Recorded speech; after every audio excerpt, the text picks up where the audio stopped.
Ya, mohon izin Bapak Ibu kita awali diskusi kita. Bismillahirrahmanirrahim. Assalamualaikum warahmatullahi wabarakatuh. Alhamdulillah wa syukrilillah wa la haula wa la quwata illa billahil aliyil azim.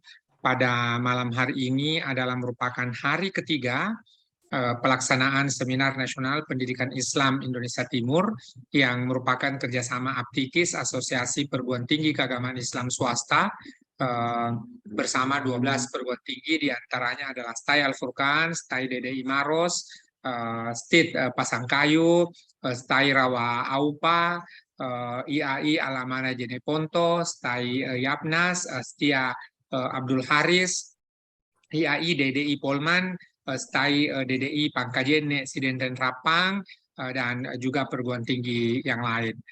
Moderator kita pada malam hari ini adalah Bapak Dr. Muhammad Tang, Direktur Pascasarjana STAI Al-Furqan, dengan dua pembicara. Yang pertama Bapak Muhammad Azmi, MPDI. Beliau adalah kandidat doktor di program doktor Universitas Muhammadiyah Makassar, dan juga adalah Bapak Dr. Maslim. Beliau adalah Ketua Umum Aptikis Indonesia yang juga adalah Ketua STIT DDI Pasangkayu. Silakan Pak Tang. Oke, assalamualaikum warahmatullahi wabarakatuh. Tabe Kandaprop, karena moderator aslinya sudah ada, cuma saya tadi naib, jadi saya kembalikan kepada Ibu Pita Dwi Junior untuk memandu acara pada malam ini. Silakan Bu Pita. Baik, terima kasih Pak Dr. Tang dan Pak Prof. Ismail Weke untuk hari ini. Bismillahirrahmanirrahim. Assalamualaikum warahmatullahi wabarakatuh. Yang terhormat para pimpinan perguruan tinggi beserta jajarannya, ada dari Pascasarjana STAI Al-Furqan Makassar, STAI Abdul Haris, IAI Al-Amanah, STAI Yapnas, STAI DDI Maros, STAI DDI Sidrap, IAI DDI Polman, STIT DDI Pasangkayu, STIT DDI Giri Bima, dan lain sebagainya. Tak lupa yang terhormat pula Ketua Panitia serta penyelenggara acara, dan juga narasumber serta peserta yang dirahmati oleh Allah Subhanahu wa taala. Alhamdulillahirabbil alamin, wassalatu wassalamu ala asrofil anbiya'i wal mursalin Sayyidina Muhammadin wa ala alihi washabihi ajmain, amma ba'd. Segala puji bagi Allah Tuhan semesta alam. Salam dan salawat semoga tercurah kepada pemimpin para nabi dan rasul, baginda kita Nabi Muhammad Shallallahu Alaihi Wasallam beserta keluarga dan sahabatnya. Baiklah, perkenalkan saya Vita Dewi Yunia dari Pascasarjana STAI Al-Furqan Makassar selaku moderator yang akan memandu jalannya materi hari ini. Baik Bapak Ibu sekalian, hadirin para peserta seminar, langsung saja kita masuk ke acara inti, yaitu menyampaikan materi sekaligus diskusi yang nantinya juga akan ada sesi tanya jawab setelah narasumber menyampaikan materinya. Jadi hadirin yang saya hormati, sebagaimana kita ketahui bersama bahwa seminar pada hari ini mengambil tema tentang pendidikan Islam di Indonesia Timur. Untuk itu, kita semua sangat membutuhkan informasi sekaligus sebagai upaya menyamakan persepsi sebagaimana kita harapkan bersama pada seminar hari ini. Pada dasarnya, forum-forum ilmiah seperti ini sangat penting dan menarik untuk kita ikuti, karena banyak sekali informasi yang akan kita dapatkan. Namun perlu diperhatikan bahwa penyampaian informasi tersebut akan lebih mudah dipahami apabila diskusi berjalan dengan efektif. Oleh karena itu, diharapkan kepada seluruh peserta untuk dapat memperhatikan dan mengikuti diskusi dengan sebaik-baiknya. Untuk hari ini saya membuat beberapa catatan supaya kita bisa mengikutinya bersama. Jadi yang pertama itu, insya Allah nanti pemateri akan memberikan paparan materinya itu kurang lebih 30 menit. Dan saya harapkan selama 30 menit itu tidak boleh ada interupsi. Jadi kita memberikan kesempatan dulu kepada narasumber untuk memaparkan materinya. Kemudian jika memungkinkan, alangkah baiknya peserta yang mengikuti seminar hari ini melakukan on kamera. Jadi nanti sesi tanya jawab akan dibuka setelah semua pemateri menyampaikan materinya.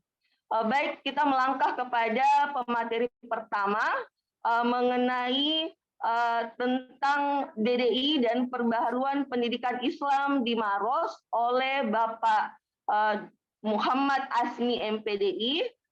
Sebagai pengantar bahwa mengapa perlu kita mendengar pemaparan dari beliau, kita ketahui bahwa perbaruan diartikan sebagai perubahan ide atau gagasan yang mendorong seseorang sebagai pengguna dalam bekerja dan berkarya jauh lebih baik dari sebelumnya atau menghasilkan dimensi kerja yang baru. Perbaruan perlu terjadi karena ini akan memberikan tantangan baru. Setiap perbaruan akan menyebabkan orang yang berada di situ memerlukan penyesuaian diri. Jadi perbaruan atau inovasi dalam pendidikan dilaksanakan dari waktu ke waktu dan tidak ada hentinya. Inovasi pendidikan menjadi topik yang sangat hangat dibicarakan dari masa ke masa. Mengingat begitu pentingnya peran pendidikan, maka pendidikan harus ada perbaruan. Artinya pendidikan harus dikembangkan ke arah yang lebih baik. Nah, untuk mendengarkan penjelasan lebih lanjut, kami persilakan kepada narasumber Bapak Muhammad Asmi MPDI untuk memaparkan materinya. Kepada Bapak Muhammad Asmi, dengan hormat kami persilahkan. Terima kasih.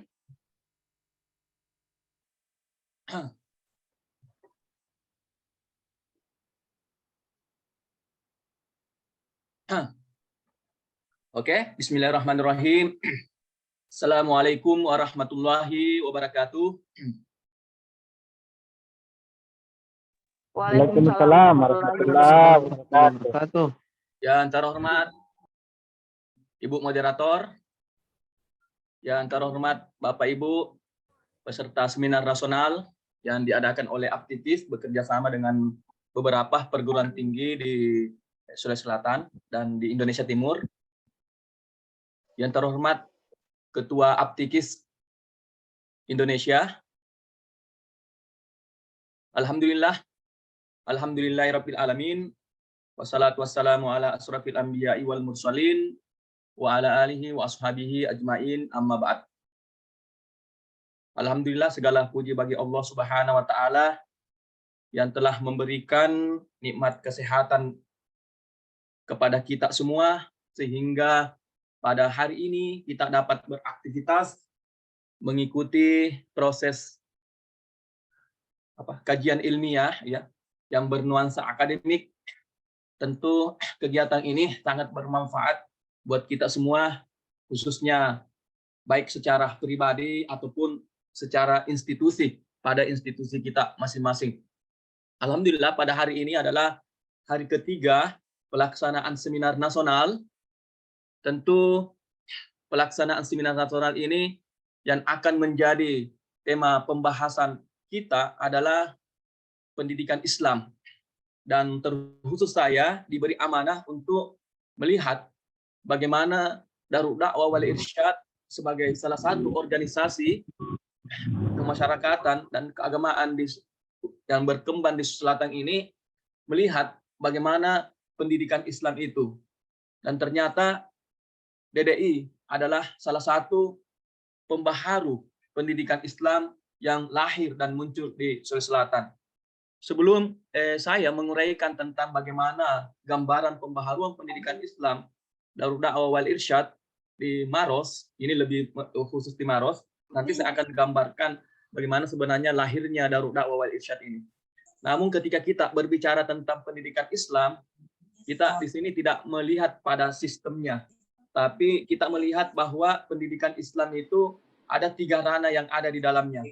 Yang pertama, ranah lembaga pendidikan Islamnya, dan yang kedua adalah materi daripada pendidikan Islam itu, dan yang ketiga adalah nilai-nilai daripada pendidikan Islam itu. Nah, inilah ketiga tema-tema yang menjadi sebuah atau pembaharuan di dalam melihat lembaga pendidikan Islam, materi pengajaran agama Islam, dan nilai-nilai yang tentu akan dilihat. Baik, saya pernah mempresentasikan ini sebelumnya bahwa Darul Dakwah wal Irsyad itu PDI, Darul Dakwah wal Irsyad itu tidak bisa dilepaskan dari sejarah lahirnya Madrasah Arabiyatul Islamiyah Mangkoso yang sekarang menjadi Pondok Pesantren Darul Dakwah wal Irsyad Mangkoso. Ini tidak bisa dilepaskan dari sejarah lahirnya. Oleh karena itu, bagaimana Tidak masuk ke saya. sejarah lahirnya Pondok Pesantren itu sebenarnya kita tidak bisa lepaskan pada dua kondisi sosial pada saat itu. Artinya pada saat di abad ke-19, awal abad ke-19. Ada dua kondisi yang kita bisa lihat. Yang pertama adalah kondisi sosial politik. Di sini sebenarnya kami sudah gambarkan dengan mengambil berbagai macam rujukan-rujukan yang pernah menulis bagaimana kiprah Darul Dakwah wal Irsyad. Itu sebenarnya kalau yang pertama itu adalah kondisi sosial politik. Ketika kita berbicara tentang kondisi sosial politik, maka di situ akan berbicara tentang kepemimpinan. Pada tahun 1905, itu awal abad ke-19, itu Belanda menyerang kerajaan di Sulawesi Selatan. Nah, di antaranya itu adalah Kerajaan Bone dan Sopeng. Nah, ini ada dua kerajaan.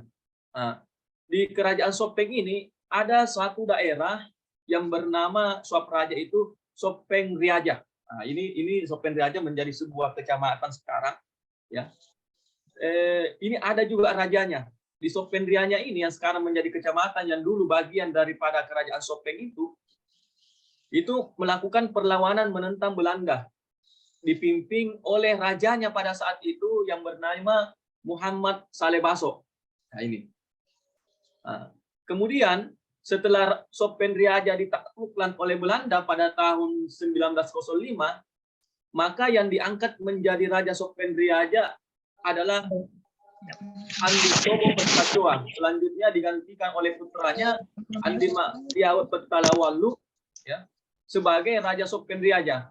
Nah, karena kondisi kesehatan tahun 32 itu mengundurkan diri dan digantikan oleh adiknya yang bernama Muhammad Yusuf Andi Dago. Nah, inilah Raja Sopeng ini yang bernama Peta Sopeng Muhammad Yusuf Andi Dago yang menjadi nanti cikal bakal yang akan menggagas sebuah lahirnya pondok pesantren di Mangkoso pada saat itu.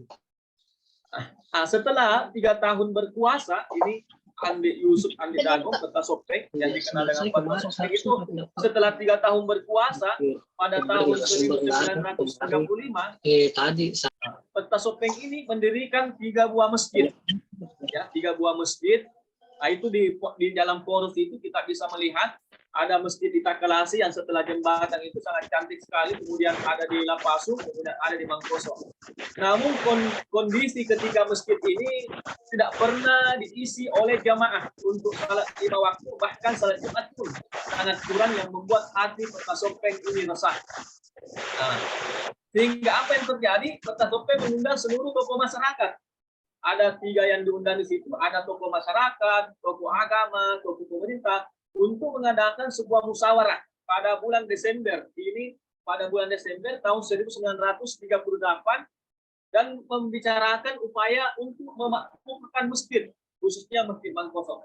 Nah, dari pertemuan itu dalam bahasa Buddhis itu sudah 10 orang berkumpul disepakati untuk memakmurkan masjid. Nah, yang kedua, untuk memakmurkan masjid ini perlu ada pemahaman agama masyarakat harus ditingkatkan. Nah, berangkat dari sinilah sebenarnya pemahaman agama masyarakat harus ditingkatkan melalui pembentukan lembaga. Nah, disinilah awalnya pembentukan lembaga. Namun nanti kita akan melihat lembaga apa yang dibentuk. Oke. Nah, ternyata ada masyarakat Mangkoso bersama rajanya, bersama pemerintah, tokoh agama, tokoh adat, membentuk lembaga pendidikan. Bagaimana agar lembaga pendidikan ini bisa terbentuk? Maka harus satu-satunya jalan solusi yang harus diambil adalah mendatangkan ulama dari luar wilayah Sopen Riaja. Sopen Riaja ini adalah sebuah kerajaan. Satu-satunya cara adalah mendatangkan ulama dari wilayah Sopen Riaja. Nah, dari hasil musyawarah itu ternyata ada 3 versi untuk mendatangkan ulama. Pertama, mendatangkan ulama dari Pulau Jawa, kemudian mendatangkan ulama dari Pulau Salemo, kemudian mendatangkan ulama dari Sengkang-Wajo. Nah, dari 3 versi ini ternyata satu yang dipilih, yaitu mendatangkan ulama dari Wajo. Dalam sejarah pendidikan Islam di Selatan, memang di Pulau Sulawesi pada saat itu ada namanya Pulau Salemo di Pangkep, itu memang berkembang di sana perkembangan agama, sehingga banyak orang-orang yang datang juga ke Salemo. Namun dalam sejarah itu pernah dibom oleh pemerintahan Jepang kalau tidak salah, sehingga meluluhlantahkan Pulau Salemo, sehingga tidak terwarisilah lembaga pendidikan di sana sampai sekarang. Dan ini sebenarnya bisa juga menjadi bahan kajian bagaimana di sana ulama-ulama dari Pulau Salemo. Nah, kita fokus kepada mendatangkan ulama dari Sengkang-Wajo. Nah, dengan adanya kesepakatan untuk mendatangkan ulama dari Wajo, maka disepakati meminta seorang ulama pada Andre Gurutta Haji As'ad. Ini adalah ulama Bugis, kita ketahui bersama. Beliau ini, Andre Gurutta Haji As'ad, adalah yang pernah belajar di Arab Saudi, di Mekah pada saat itu, dan kepulangan beliau, Gurutta As'ad ini ke Sengkang, ke Tanah Bugis, ke Sulawesi, itu juga sebenarnya akibat pergolakan politik yang terjadi di Arab pada saat itu, antara kekuasaan pemerintah dengan adanya paham-paham yang ada di sana, ada paham sehingga terjadi pergolakan. Jika seandainya tidak terjadi pergolakan di Arab Saudi pada saat itu, mungkin berbahasa Gurutta As'ad ini tidak kembali. Tapi karena adanya pergolakan, karena Gurutta As'ad ini lahir di Mekah, kemudian orang tuanya ke sana, Gurutta As'ad dilahirkan di Mekah. Karena adanya pergolakan politik di Arab Saudi, maka Gurutta As'ad ini kembali ke Sengkang. Nah, setelah ulama di sana mengetahui Gurutta As'ad ada ulama besar di Sengkang, maka datanglah berbagai macam ulama datang ke sana belajar. Mulai dari Gurutta Haji Abdul Rahman Ambon Dalle, orang Sengkang memang, kemudian Kiai Haji Marzuki Asang yang di Maros, kemudian banyak ulama-ulama ini bisa menjadi bahan kajian nanti yang akan melahirkan lembaga pendidikan Islam di Selatan dengan berbagai macam namanya. Misalnya ada Al-Hurratul Uska di Sidrap, ada di Al-Furqan di Parepare, kemudian ada di Mangkoso, kemudian ada di Maros. Nah, itu menarik menjadi sebuah kajian ketika kita nanti akan mengkaji tentang tokoh-tokoh pendidikan Islam. Nah, yang keempat, diputuskanlah ulama yang diminta adalah Andre Gurutta Haji Abdul Rahman Ambon Dalle. Ini yang diminta, Andre Gurutta. Ternyata Andre Gurutta Haji Abdul Rahman Ambon Dalle ini pembantu utamanya Gurutta As'ad. Nah, sehingga apa yang terjadi? Tidak mau dilepas. Andre Gurutta Haji Abdul Rahman Ambon Dalle tidak mau dilepas. Nah, sehingga apa yang terjadi? Ternyata ada 3 kronologis yang menyebabkan Gurutta Ambon Dalle itu mau ke Mangkoso.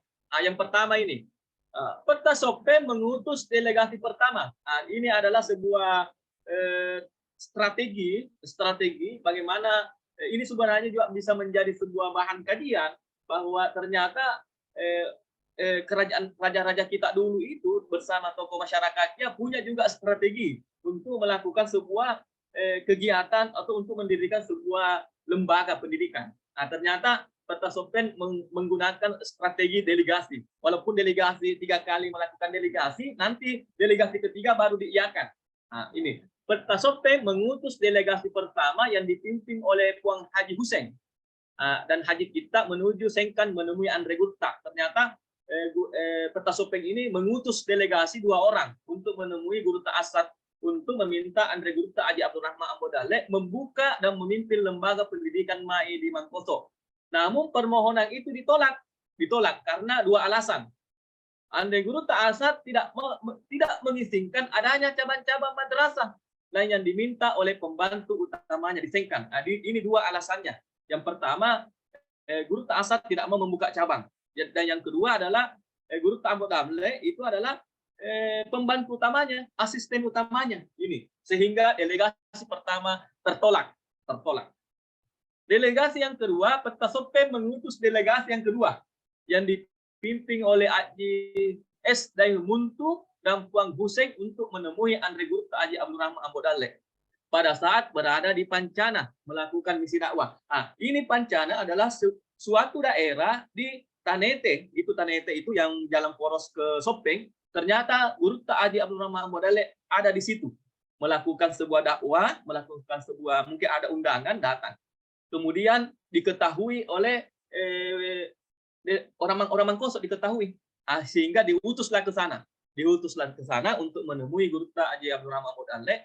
Namun pada saat itu Guru Haji Abdul Rahman Ambok Dalek mengatakan, saya mau kalau saya diizinkan oleh atau saya direstui oleh Andre Guru Haji As'ad. Dari delegasi kedua ini ada harapan. Karena Guru Haji Abdul Rahman Ambok Dalek mau. Kalau delegasi pertama tadi ini tidak ada harapan karena belum ada informasi dari Guru Abdul Rahman Dalek mau tidak dan tidak disingkan. Kalau delegasi kedua ini sudah ada harapan 50-50 lah. Delegasi ketiga Petasope mengutus delegasi ketiga ke Sengkan dan menemui Andre Guru Haji As'ad dan telah memberikan izin dan tugas kepada Andre Guru Haji Rahman Dalek.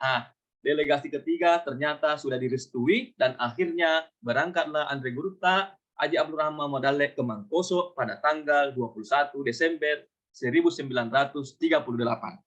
Makanya sekarang ini 21 Desember itu hari ulang tahunnya Pondok Pesantren dari Mangkosok yang ke-80 kalau tidak salah. Ini. Oke, selanjutnya mungkin agak tidak apa-apa. Kemudian bagaimana terbentuknya dulu.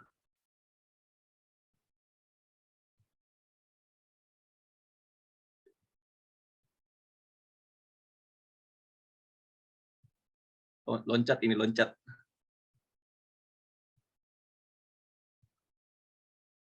Ini.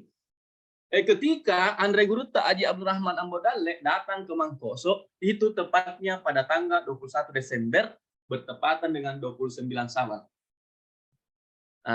Apa yang dilakukan pada saat itu? Yang pertama dilakukan adalah memulai pengajian pertama. Ketika berbicara tentang pengajian pertama, maka disitulah awal terbentuknya sebuah lembaga pendidikan. Masih secara informal, masih secara non formal. Kemudian lembaga pendidikan ini diberi nama Madrasah Arabiyatul Islamiyah, sama dengan lembaga pendidikan yang dibina Andre Guru Haji Abdul Rahman Ambok Dalek di Sengkan, meskipun itu tidak mempunyai atau tidak ada hubungan organisasi. Kemudian sistem pendidikan yang digunakan adalah sistem halakah yang berlangsung beberapa hari saja. Itu sistem halakah, hanya 21 hari saja itu berlangsung. Mulai dari tanggal 21 Desember sampai 11 Januari itu mengaji tudang. Artinya Guru Haji Abdul Rahman Dalek di masjid duduk, kemudian dikelilingi oleh murid-muridnya. Informasi inilah yang tersebar sehingga datanglah orang-orang yang ke Mangkosok untuk belajar. Kemudian Andre Guru Haji Abdul Rahman Ambok Dalek mengubah sistem halakah menjadi sistem klasikal dengan tingkatan tahdiriyah, ibtidaiyah, sanawiyah pada tanggal 11 Januari. Dari sini kita dapat menarik sebuah kesimpulan bahwa Guru Haji Abdul Rahman Ambok Dalek melakukan pembaharuan pada masanya, mengubah sistem halakah menjadi sistem klasikal, dan inilah salah satu pembaharuannya yang muncul. Artinya di Mangkosok itu hanya 21 hari saja langsung melakukan sebuah pembaharuan. Selanjutnya, bagaimana perkembangan Mai Mangkosok ini nanti akan melahirkan nanti DDI di belakang itu santri semakin bertambah dari berbagai daerah. Di sini nanti akan ada apa istilahnya kronologisnya nanti akan masuk ke Maros. Ini santri semakin bertambah dari berbagai daerah. Salah satu di antaranya daerah itu adalah daerah Maros. Banyak sekali santri yang nyantri di Maros, di Mangkosok itu berasal dari Maros. Dan yang menarik di sini adalah di Maros itu kan berkembang tarekat-tarekat, ya, berkembang tarekat-tarekat. Ternyata ada juga yang belajar tarekat di Maros itu juga pergi belajar di Mangkosok. nanti menarik, ini akan menjadi sebuah diskusi bagaimana pengaruh, apakah ada hubungan historis atau tidak. Kemudian berdatangan utusan dari berbagai daerah untuk membuka cabang. Nah, ini juga pembaharuannya Gurutta. Artinya ini Gurutta Haji Abdul Rahman Ambodalle itu memberikan kesempatan kepada murid-muridnya untuk membuka cabang di daerah-daerah itu main. Nah, kemudian menyiapkan santri-santri yang duduk di kelas 3 sanawiyah untuk dikirim ke daerah-daerah membuka cabang main. Nah, makanya pada tahun 1941 ada 4 cabang main. Cabangnya itu Mangkoso, Bonto-Bonto Pangkep, Paria, Wajo, Sidrap, Patojo, Sopeng. Nah, itulah cabang-cabangnya main. Kalau dulu Gurutta Haji Asad tidak mau membuka cabang, makanya tidak ada garis historisnya antara Mai Sengkan dengan Mai Mangkoso. Namun ketika ini itu ada garis historisnya ini ketika Mai Bonto-Bonto itu Pangkep, Wajo, Sidrap dan Patsopo itu ada garis ada garis organisasinya. Kemudian selanjutnya pasca kemerdekaan, Andre Gurutta Haji Abdul Rahman Ambodalle mengembangkan Al-Madrasah Al-Arabiyah Islamiyah yang di bidangnya dibawa Darut Dakwah wal Irsyad. Nah, ini juga salah satu pembaharuannya yang kita bisa identifikasi bahwa Gurutta Haji Abdul Rahman Ambodalle itu mendirikan organisasi yang bernama Darut Dakwah wal Irsyad di Sopeng. Dia kumpulkan ulama-ulama untuk mendiskusikan masalah-masalah pendidikan yang ada di Sulawesi Selatan, dan akhirnya terbentuklah Darut Dakwah wal Irsyad. Apa yang terjadi? Semua mai-mai yang dibentuk cabang-cabangnya itu berintegrasi menjadi Darut Dakwah wal Irsyad. Nah, inilah terbentuknya DDI. Pada tanggal 5 Februari 1947 di Watan Sopeng telah berlangsung musyawarah alim ulama dari berbagai daerah di Sulsel yang prihatin melihat kondisi Islam di daerahnya, yang menyepakati terbentuknya organisasi yang bergerak di bidang pendidikan, dakwah, dan sosial kemasyarakatan yang diberi nama Darut Dakwah wal Irsyad sebagai ketua umumnya. Nah, setelah DDI terbentuk ini, Mai Mangkoso dan beserta seluruh cabang-cabangnya yang berada di daerah-daerah berintegrasi ke dalam DDI bersama lembaga pendidikan Islam lainnya. Nah, kemudian bagaimana pembaharuan pendidikan Andre Gurutta Haji Abdul Rahman Ambodalle? Pertama itu mendirikan madrasah yang terbentuk pendidikan formal dengan kurikulum yang lebih sistematik. Nah, ini pembaharuan pada masanya. Membuka 3 tingkatan, ya, Tahdiriyah, Ibtidaiyah, Sanawiyah, kemudian dilakukan evaluasi dan testing. Kemudian membuka cabang-cabang di berbagai daerah, kemudian mengintegrasikan Mai Mangkoso dan cabang-cabangnya ke dalam organisasi DDI yang sekaligus beliau menjadi ketua umumnya. Kemudian yang terakhir yang spektakuler ini adalah mendirikan perguruan tinggi DDI atau yang dulu dikenal dengan Universitas Islam DDI, ya. Universitas Islam DDI itu berpusat di Parepare, kemudian fakultas-fakultasnya itu bercabang-cabang. Fakultas Tarbiyah, Fakultas Syariah di Mangkoso, Fakultas Usuluddin di Parepare, Fakultas Tarbiyah kalau tidak salah di Pinrang, kemudian juga mungkin di Polmas, kemudian di Maros Fakultas Tarbiyah di Maros. Kalau tidak salah itu pusatnya di Parepare, Gurutta Haji Abdul Rahman rektornya, kemudian fakultas-fakultasnya itu bercabang-cabang di berbagai daerah, kalau tidak salah 5 atau sampai 6. Dan itulah nanti yang akan menjadi bertransformasi menjadi STIP, Sekolah Ilmu Tarbiyah Parepare, Sekolah Tinggi Ilmu Tarbiyah Maros, kemudian akibat kebijakan pemerintah bertransformasi menjadi Sekolah Tinggi Agama Islam Parepare, Sekolah Tinggi Agama Islam DDI Pinrang, Sekolah Tinggi Agama Islam Polmas, kalau tidak salah, STAI DDI Mangkoso, dan STAI DDI Maros. Nah, dan setelah bertransformasi menjadi STAI DDI, nah, banyaklah orang-orang yang belajar di STAI DDI itu. Nah, orang-orang yang belajar di STAI DDI ini, khususnya di Maros, orang-orang Pangkep belajar di STAI DDI Maros, membentuk STAI DDI Pangkep. Orang-orang yang dari Jeneponto belajar di STAI DDI Maros membentuk STAI DDI Jeneponto. Akhirnya di Jeneponto itu ada STAI DDI Jeneponto. Itu sebenarnya adalah dulu banyak orang-orang dari Jeneponto kuliah di STAI DDI Maros, dan akhirnya terbentuklah juga STAI DDI di Jeneponto. Dan masih banyak lagi orang STAI itu yang belajar dari STAI DDI Maros untuk membentuk perguruan-perguruan tinggi, bahkan non DDI, ada non DDI. Selanjutnya DDI itu mengorientasikan pendidikannya pada 3 aspeknya. Pendidikan harus menuju integrasi antara ilmu agama dan ilmu umum dan tidak ada dikotomi. Itu artinya tidak ada dikotomi bagaimana orang-orang DDI ini, santri-santri DDI atau mahasiswa DDI ini adalah mengintegrasikan ilmu agama dengan ilmu umum. Kemudian pendidikan dilakukan menuju terciptanya sikap dan perilaku toleran dalam berbagai hal. Kemudian pendidikan yang dikembangkan DDI diarahkan pada sikap kemandirian. Inilah gambaran pembaharuan DDI secara DDI. Kita melihat Maros bagaimana sebenarnya ini ada 6 poin, pendidikan Islam khususnya DDI di Maros. DDI di Maros itu sudah ada sejak lahirnya Mai Mangkoso. Ini penelitian, salah seorang dosen kami melakukan penelitian historis, sejarah historis DDI di Maros itu bertempat di Kastik Kebo.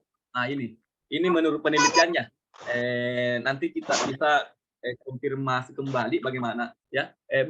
DDI di Maros sudah ada sejak lahirnya Mangkoso 38 bertempat di Kastik Kebo yang dipimpin langsung oleh Kadi Maros. Akan tetapi mengalami krisis kepemimpinan dan akhirnya jalan di tempat ini. Kemudian yang kedua itu adalah pengurus daerah DDI sudah terbentuk. Di Maros itu ditambah lagi alumni Mangkoso, murid pertama Guru Haji Abdul Rahman Ambo Dalle itu berasal dari Maros, kembali ke kampung halaman, merintis sebuah pesantren di Kecamatan Campah, Kabupaten Maros pada tahun 1960-an. Jadi sekolah yang pertama itu di Maros itu DDI ada di Campah, akan tetapi tidak begitu berkembang. Ini juga sebenarnya bisa menarik menjadi sebuah kajian DDI di Campah ini. Kemudian pada tahun 1980-an, Sayyid Muhammad Rijal As-Sagab, ini ketua SPAI DDI Maros sebelumnya, bersama dengan para sahabat-sahabatnya merintis kembali organisasi DDI hingga mendirikan pesantren dan madrasah di tingkat kecamatan dan desa hingga saat ini masih eksis. Puan Rijal itu adalah alumni DDI Mangkoso yang banyak keluarganya juga yang dibawa ke sana. Setelah kembali dia mengembangkan organisasi DDI di Maros, bahkan pernah menjadi ketua pengurus daerah DDI, mendirikan pesantren. Makanya di Maros itu berkembang pesantren-pesantren DDI dan madrasah-madrasah adia DDI. Kalau tidak salah data itu adalah pesantren DDI di Maros itu ada kurang lebih 10-an, kemudian madrasah-madrasahnya juga. Di samping itu banyak pondok pesantren, banyak madrasah-madrasah alia yang didirikan oleh alumni DDI, tapi tidak menggunakan nama DDI. Tidak menggunakan nama DDI madrasahnya atau pesantrennya, tapi DDI. Tapi kita menyatu dalam berbagai macam kegiatan di DDI itu. Kemudian DDI tampil dengan menanamkan rasa cinta dalam masyarakat, yaitu rasa cinta yang tidak berlebihan. Artinya, kemudian DDI menginginkan kadar dasar kecintaan adalah mementingkan pendidikan dengan Islam sebagai dasar pengetahuannya. Semua kegiatan DDI pada intinya adalah lembaga pendidikan yang dapat menjalin kerjasama yang baik dengan semua pihak, baik pemerintah ataupun instansi swasta lainnya. Kemudian sekolah-sekolah DDI beserta siswi-siswinya melakukan kegiatan yang bersifat sosial kemasyarakatan. Dan alhamdulillah di Maros ini DDI itu alhamdulillah berkembang dengan pesat, dengan beberapa dinamika positifnya, dan kita selalu melakukan sinergitas dalam berbagai kegiatan. Misalnya stay DDI Maros, berkunjung ke pondok pesantren DDI Campah lagi untuk melakukan pendampingan, pelatihan, atau dan sebagainya. Mungkin itu untuk sementara, mungkin lebih waktunya ini, mohon maaf bila berlebih, dan mudah-mudahan kita bisa berdiskusi untuk bagaimana pengembangan pendidikan Islam di Sulawesi Selatan, khususnya di Kabupaten Maros. Assalamualaikum warahmatullahi wabarakatuh. Waalaikumsalam warahmatullahi wabarakatuh. Kami ucapkan terima kasih kepada pemateri Bapak Muhammad Asmi, MPDI. Jadi dapat kita tarik beberapa kesimpulan dari pemaparan beliau hari ini bahwa memang perlu adanya perbaharuan di bidang pendidikan. Jika kita membandingkan antara kedua aliran guru kita berdasarkan pemaparan pemateri Haji Abdul Rahman Ambo dan Haji Asad, Haji Anggoteng Guru Haji Asad itu, kalau Haji Abdul Rahman Ambo itu sudah memiliki pemikiran untuk melakukan perbaharuan di bidang pendidikannya, sehingga dia memberikan peluang kepada pendidikan yang dia geluti itu untuk lebih berkembang, lebih baik dan lebih berkembang daripada sebelumnya.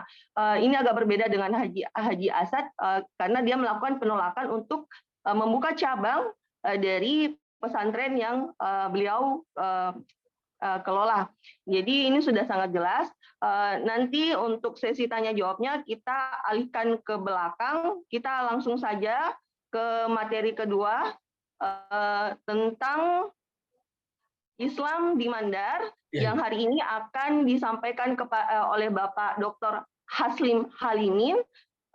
Jadi sebagai pengantar, mengapa kita perlu mengetahui pergerakan Islam di Mandar? Jadi sejarah mengajarkan kita bahwa kehidupan umat Islam pada masa lalu sebagai peristiwa yang penting untuk diketahui dan memperkaya wawasan dan pengetahuan kita. Jadi dengan kata lain, mempelajari sejarah tentang perkembangan Islam di masa modern saat ini akan memunculkan kesadaran umat Islam akan pentingnya ilmu pengetahuan dan teknologi yang sedang berkembang saat ini. Jadi di sisi lain kita juga harus mengutamakan pentingnya ukhuwah Islamiyah dengan memperhatikan nasionalisme, kemurnian ajaran Islam, dan penerapan sistem demokrasi dalam pemerintahan, sehingga menumbuhkan sikap aktif dan dinamis di kalangan umat manusia. Jadi, terkhusus umat Islam. Jadi, untuk mendengarkan pemaparan lebih lengkap mengenai Islam di Mandar, saya persilahkan kepada pemateri, Bapak Dr. Haslim Halimin, untuk memaparkan materinya. Dengan ini, saya persilahkan.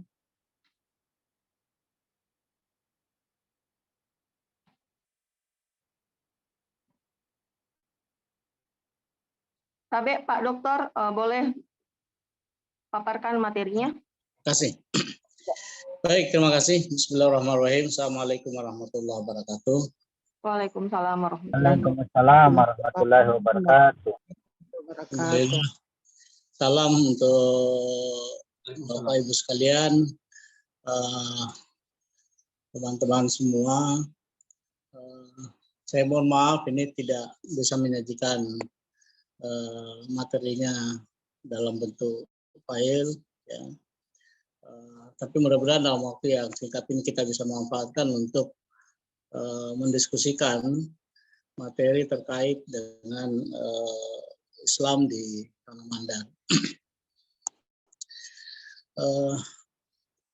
Pertama-tama tentu saya ingin menjelaskan makna tentang Mandar itu apa yang sesungguhnya. Mandar itu memiliki beberapa persepsi. Ya.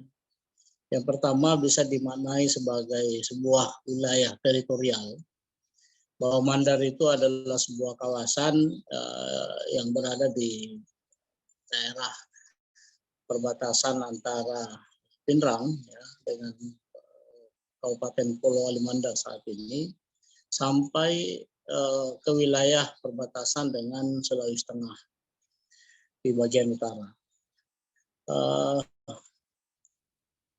Mandar itu juga merupakan sebuah kawasan teritorial yang merupakan bagian dari bekas Afdeling Mandar di masa pemerintahan penjajahan kolonial. Jadi pada waktu itu Mandar itu menjadi sebuah Afdeling, dan di bawah itu ada yang disebut dengan Under Afdeling, ya, Mandar, yang terbagi dalam beberapa wilayah. Nah, pada sisi yang lain, Mandar itu juga merupakan bagian dari sejarah perjalanan panjang. Ada 14 kerajaan besar yang berada di Mandar, yang biasa dikenal dengan istilah 7 Babana Binanga dan 7 Lunasalu. 7 kerajaan di Babana Binanga itu adalah merupakan kerajaan-kerajaan besar yang ada di wilayah pesisir pantai, mulai dari Kerajaan Binuang, Kerajaan Balanipa, Banggai, kemudian Kerajaan Mamuju, kemudian Balanipa, dan seterusnya. Kemudian 7 yang lain itu berada di wilayah pegunungan. Ya, ini Mamasa, Sumarorong, kemudian Kerajaan Tabulahan, dan seterusnya. Nah, ini dari sisi teritorialnya, bahwa Mandar itu merupakan sebuah kawasan yang dihuni oleh orang-orang yang disebut sebagai orang Mandar. Yang kedua, Mandar dari sisi budaya itu dimaknai sebagai orang-orang yang memiliki karakter dan bahasa yang kemudian disebut dengan budaya dan bahasa Mandar. Sehingga dalam pemahaman ini, bahasa Mandar itu adalah bahasa yang digunakan oleh orang-orang yang berada di kawasan Pitu Babana Binanga dan Pitu Lunasalu. Meskipun di dalam prakteknya ada banyak bahasa yang ada di situ. Antara lain adalah ada bahasa yang digunakan oleh orang-orang yang berada di Tujuh Lunasalu di kawasan pegunungan itu. Mereka lebih cenderung menggunakan bahasa Toraja atau bahasa Mamasa sesungguhnya. Jadi tidak persis sama dengan bahasa Toraja, tetapi memiliki hubungan kesamaan dengan bahasa Toraja. Kemudian ada suku-suku lain yang menggunakan bahasanya sendiri, misalnya suku Panai, suku Patai, ya, dan sebagainya. Orang Mambi juga menggunakan logat dan struktur bahasa tersendiri yang berbeda dengan bahasa Toraja. Tetapi semuanya itu merupakan satu rumpun bahasa yang memiliki kesamaan. Kemudian di kawasan pantai itu juga ada suku-suku yang menggunakan bahasa ya, yang disebut dengan bahasa Mandar. Tetapi ada banyak suku-suku lain yang di situ yang menggunakan bahasa yang berbeda dengan bahasa Mandar pada umumnya. Misalnya ada di Campalagian itu menggunakan bahasa Campalagian, meskipun masih merupakan rumpun bahasa Mandar. Kemudian Mamuju menggunakan bahasa dengan bahasa tersendiri. Nah, ini menunjukkan ada keanekaragaman ya, dalam sisi bahasa, tetapi pada umumnya semua itu disebut sebagai bahasa Mandar dengan meskipun dengan variasi bahasa yang berbeda-beda. Nah, memahami ini maka bisa disebutkan bahwa wilayah Mandar itu memiliki wilayah yang begitu luas. Begitu luas sampai ke perbatasan Kabupaten Donggala. Bahkan saat ini di bekas kerajaan Mamuju, ya, di situ juga ada banyak anak-anak kerajaan, termasuk kerajaan Barasa dan seterusnya. Masih ada wilayah yang bekas kerajaan Barasa di situ yang kemudian masuk dalam wilayah Kabupaten Donggala. Jadi begitu luasnya wilayah itu.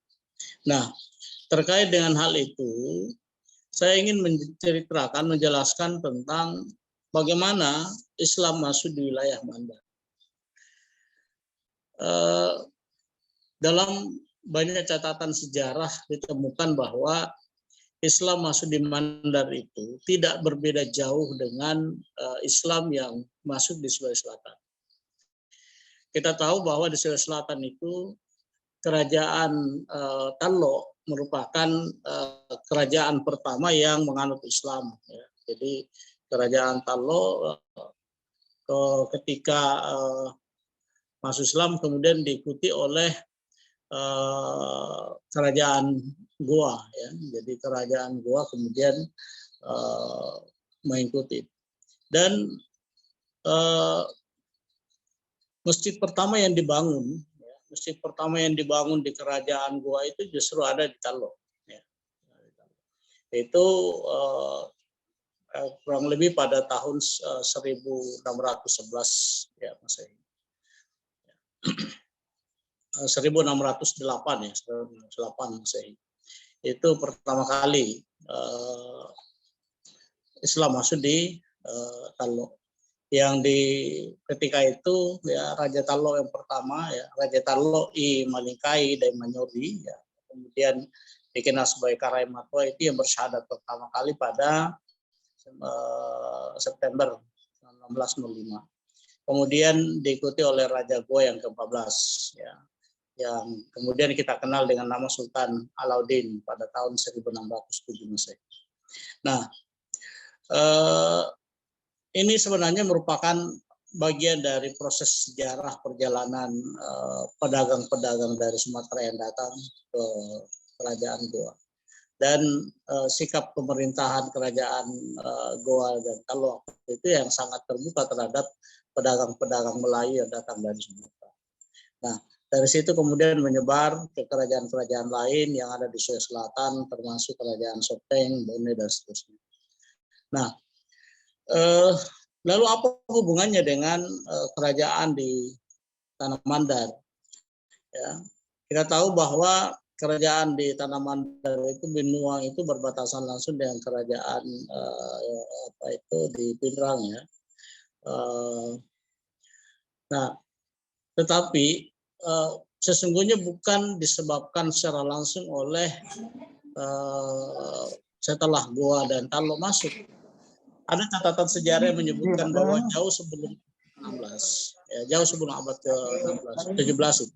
Abad 17. Orang-orang Mandar itu sudah melakukan perjalanan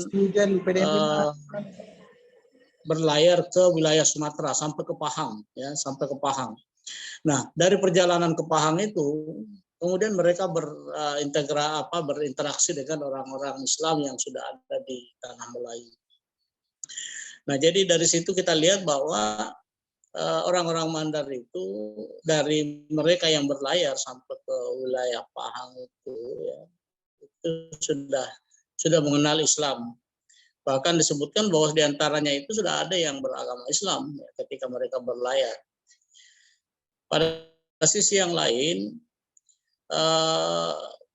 Raja Banggai, ya, anak dari Raja Banggai itu juga pernah berada di Gersik, ya, Jawa Timur. Ya. Jadi pernah berada di Gersik. Nah, ketika di Gersik itu, ya, kemudian belajar pada ulama-ulama yang ada di Jawa. Itu terjadi pada sekitar sebelum abad ke-17 atau abad ke-16 Masehi. Nah, ini menunjukkan bahwa Islam masuk itu, ya, orang-orang Mandar mengenal Islam, jadi belum masuk Islam, tapi orang-orang Mandar mengenal Islam itu sebelum abad ke-17. Namun dalam secara resmi, Islam masuk di Mandar itu ditandai ketika ulama besar, ya, yang kemudian dikenal dengan nama atau Salamat di Binuang, atau lebih dikenal dengan nama Abdul Rahim Kamaluddin, ya, itu pertama kali datang di daerah Tamangale di kawasan Balanipa. Kemudian mengislamkan, ya, Maradia Palis. Maradia Palis itu merupakan orang pertama, ya. Kemudian dia digelar sebagai Ipatang dan Temuane. Ya. Itulah yang pertama, merupakan Raja Balanipa yang keempat. Jadi Raja Balanipa keempat yang pertama kali menganut Islam di Tanah Mandar. Ini disebutkan dalam banyak catatan, termasuk dalam Lontara pasal 13, pasal 13 bagian ke-15, ya. Itu dengan nyata di situ disebutkan, ya. Saya tidak perlu bacakan isi lontarannya karena ini bahasa Mandar, ya. Kalau dalam bahasa Mandarnya begini. Napake demi ajuma di Balanipa, ya, itu Benuang, ya. Ia nau perau doana di tak di Balanipa di Alubungi. Jadi maksudnya Tuan Binuang atau Salamat Binuang itu mendirikan masjid, ya, dan melaksanakan sholat Jumat di Binuang untuk meminta doa kepada tanah Balanipa siang dan malam, ya, agar Balanipa itu aman, sentosa, dan tentram. Nah, ini dikemukakan dalam Lontara. Lalu kemudian setelah Raja Maradia Palis ini yang bergelar Ikan Nacunang atau Maradia Daita Tomuane ini kemudian diikuti oleh kerajaan-kerajaan yang lain. Kerajaan yang lain masuk Islam. Nah, dari catatan sejarah ini kita bisa memahami bahwa Islam masuk di Mandar itu pendekatannya melalui pemerintahan, kekuasaan yang ada, sehingga memiliki jaringan yang sangat kuat dan begitu mudahnya untuk menyampaikan dan menyebarkan Islam di kalangan masyarakat Mandar. Tetapi selain itu ada banyak versi sesungguhnya. Jadi bukan hanya Abdul Rahim Kamaluddin, ya, tetapi juga ada tokoh-tokoh lain, ya, yang menyebarkan Islam di tanah Mandar. Ya. Nah, salah satu diantaranya adalah Syekh Abdul Manan, ya. Ini yang kemudian mengislamkan Maradia Banggai. Banggai itu di Majene, kalau saat ini berada di wilayah Majene.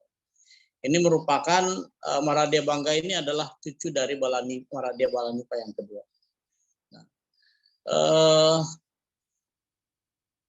Maradia Syekh Abdul Manan ini memiliki kedekatan dengan Dainta Dimasigi. Nah, inilah yang merupakan orang yang memiliki keterkaitan hubungan dengan ulama-ulama di Gresik, ya, Jawa Timur. Bahkan dikabarkan bahwa jauh sebelum Syekh Abdul Manan ini datang ke Tanah Mandar, ya, Dainta Dimasigi ini telah berguru lebih dahulu di Gresik kepada beliau, kepada Syekh Abdul Manan ini di Gresik. Nah, jadi kita bisa melihat bahwa bagaimana perjalanan orang-orang Mandar ini dalam hubungannya dengan Islam. Nah, pada waktu itu, ya, Imoro Dainta Dimasigi ini sebenarnya sudah lebih awal, ya, pada sekitar abad ke-16 itu sudah diperintahkan untuk datang ke Mandar menyebarkan Islam, tetapi tidak berani datang sendiri. Ya, anggaplah seperti kurang percaya diri, ya, belum yakin untuk bisa menyebarkan Islam. Sehingga diutuslah beberapa orang untuk mendampingi Dainta Dimasigi ini untuk menyebarkan Islam di Tanah Mandar. Nah, kemudian dikirim 6 orang untuk mendampingi dia, sehingga dikenal dengan istilah Pandrita Pitu. Kalau di Bangga itu penyebaran Islam itu Pandrita Pitu. Nah, ini juga pernah dikemukakan oleh sejarawan Mandar yang juga merupakan guru besar di UIN Alauddin, Pak Profesor Ahmad Sewang, ya, bahwa Dainta Melanto ini, ya, Dainta Dimasigi ini adalah merupakan ayah, ya, dari Dainta Dimasigi. Jadi orang tuanya sendiri adalah merupakan Maradia, lalu kemudian setelah mangkat orang tuanya digantikan oleh Dainta Dimasigi. Nah, pada saat itulah penyebaran Islam begitu masif di wilayah Banggai. Pada sisi yang lain, ada juga yang menyebutkan bahwa penyebaran Islam di Tanah Mandar itu, ya, ini juga dilakukan oleh salah satu tokoh yang bernama Said Al-Adi. Ya. Said Al-Adi ini adalah keturunan juga dari Jawa, ya, dari Jawa, yang kemudian dikenal dengan nama Anangguru Gade, ya.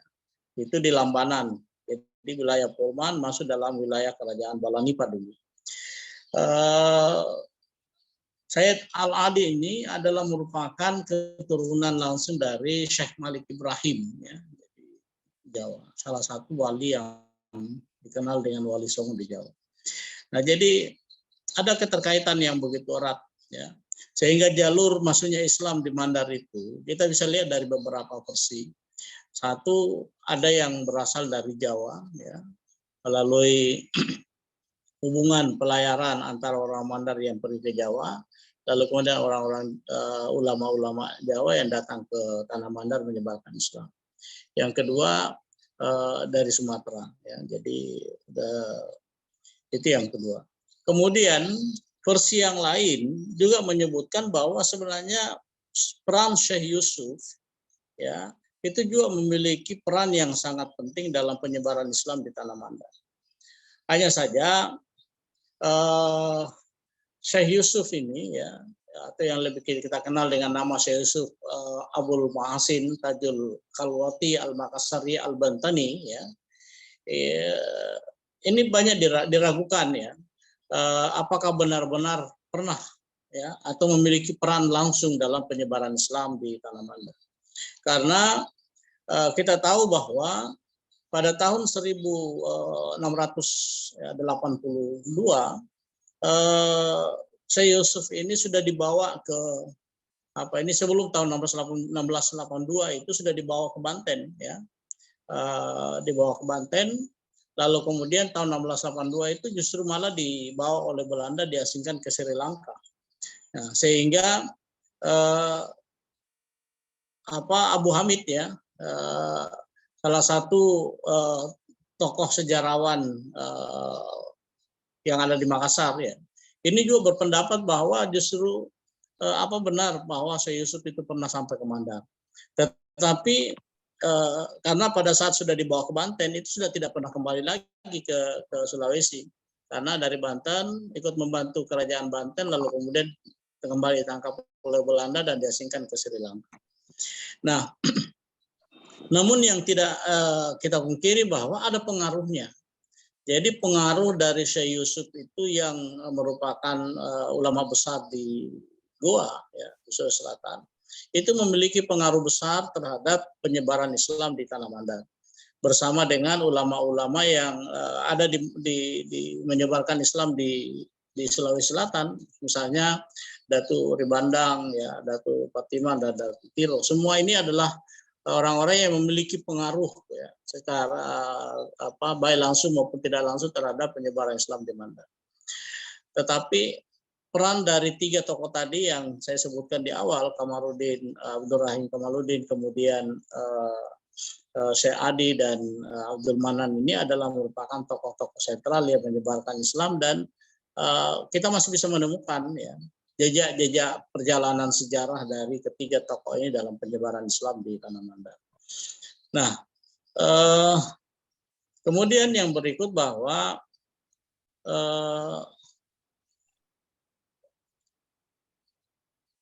dalam penyebaran Islam di di Tanah Mandar ini, karena prosesnya masuk melalui kerajaan, lalu kemudian secara masif mempengaruhi dan mengislamkan penduduk Tanah Mandar, maka orang-orang Mandar itu menerima Islam itu secara sukarela, ya, secara sukarela.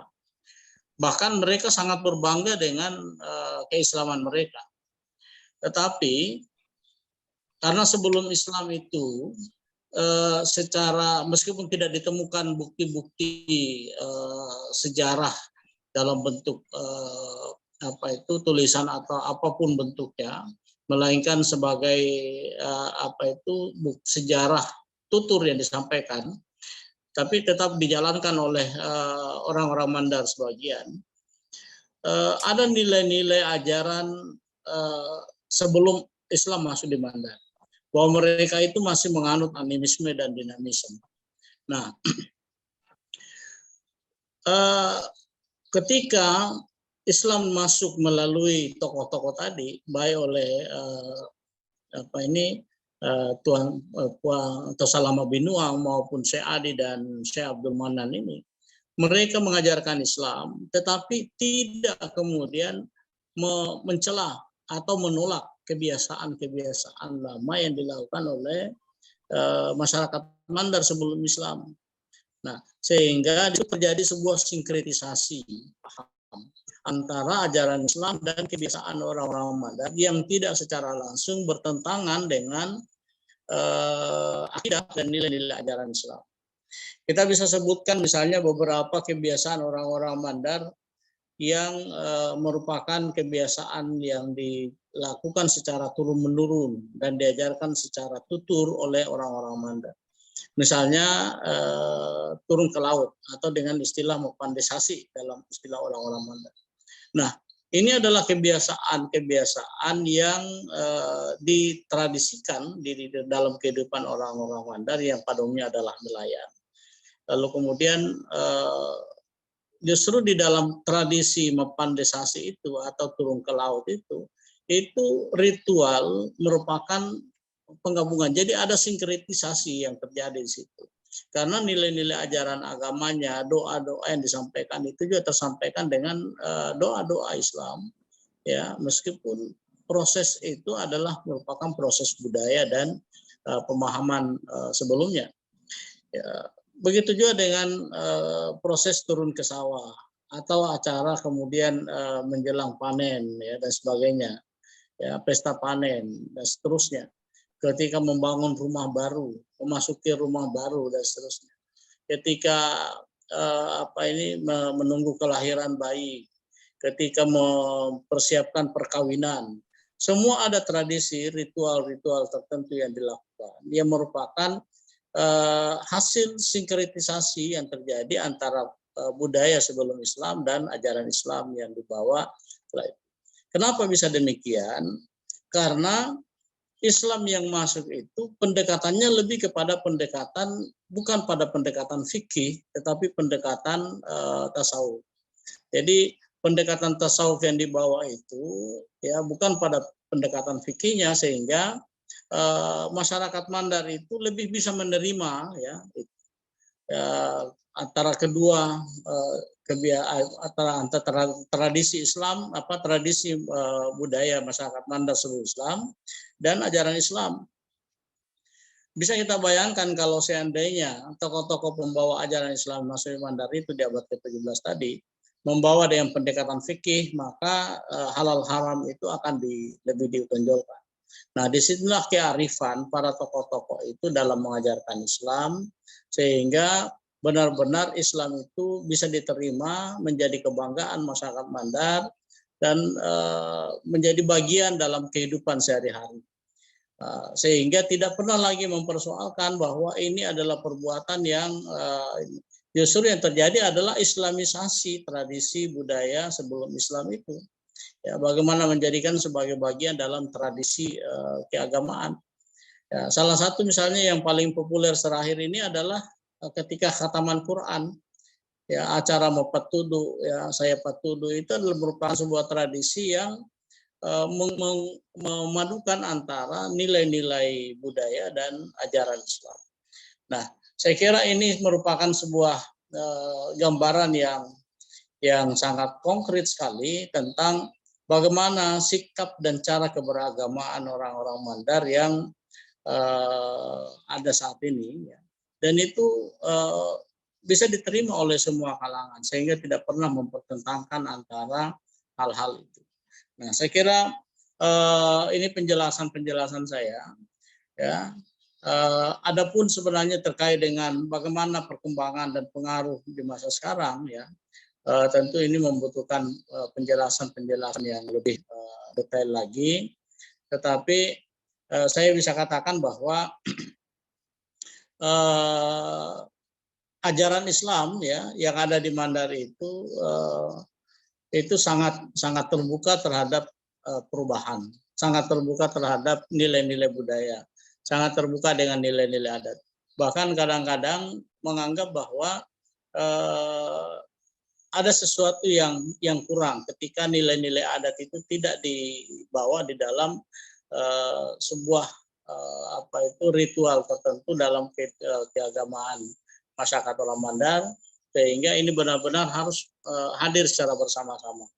Nah, ini yang terjadi dalam kehidupan masyarakat Islam di Tanah Mandar yang ada saat ini. Saya kira demikian penjelasan singkat saya, ya, dan ini menjadi bahan diskusi kita. Terima kasih. Assalamualaikum warahmatullahi wabarakatuh. Waalaikumsalam warahmatullahi wabarakatuh. Baik, terima kasih kepada pemateri kita, Bapak Dr. Haslim Halimin, mengenai Islam di Mandar, yang dapat saya tarik kesimpulan dari pemaparan beliau bahwa Islam itu masuk ke Mandar itu abad ke-17 melalui tokoh atau raja-raja, sehingga rakyat itu lebih mudah menerimanya. Ada beberapa andring guru atau ulama yang sangat berpengaruh terhadap masuknya Islam ke Mandar. Yang pertama itu Abdul Rahim Kamarudin, yang kedua itu tokoh Syekh Abdul Manan, dan ketiga itu Syekh Al-Adi. Jadi masuknya Islam ke Mandar itu dia melalui dua versi menurut pemaparan beliau. Yang pertama itu karena adanya hubungan atau ini juga berkaitan dengan ekonomi ya, karena ada hubungan pelayaran, jadi seperti perniagaan di antara Pulau Jawa yang datang ke Mandar, atau juga dari para ulama yang berasal dari Jawa yang datang ke Mandar, itu bukan cuma dari Jawa saja, tapi ada juga dari Sumatera. Nah, yang versi kedua itu perannya itu dari Syekh Yusuf, namun ini masih diragukan keberadaannya karena menurut 1982 dia sudah dibawa ke Banten dan diasingkan ke Sri Lanka. Jadi demikian tadi pemaparan dari kedua pemateri. Selanjutnya kita masuk ke dalam sesi tanya jawab. Jadi adapun ketentuan yang harus diperhatikan, yang pertama itu peserta yang ingin bertanya pertanyaan yang diajukan itu secara singkat, padat, dan jelas. Jadi mohon untuk meringkas pertanyaan yang ingin disampaikan. Jadi langsung saja kita mulai ke sesi pertama untuk 3 penanya. Silakan 3 orang dulu, kami persilakan untuk mengajukan pertanyaan.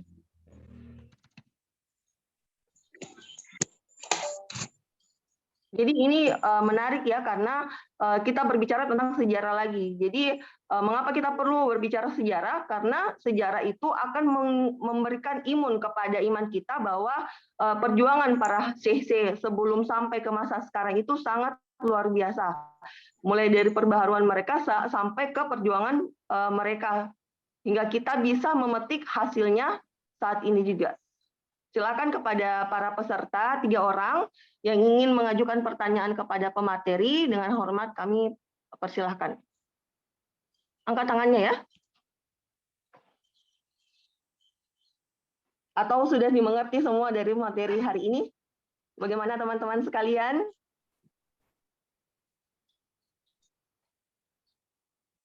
Oh, ini ada. Kepada Bapak Mansur, saya persilakan.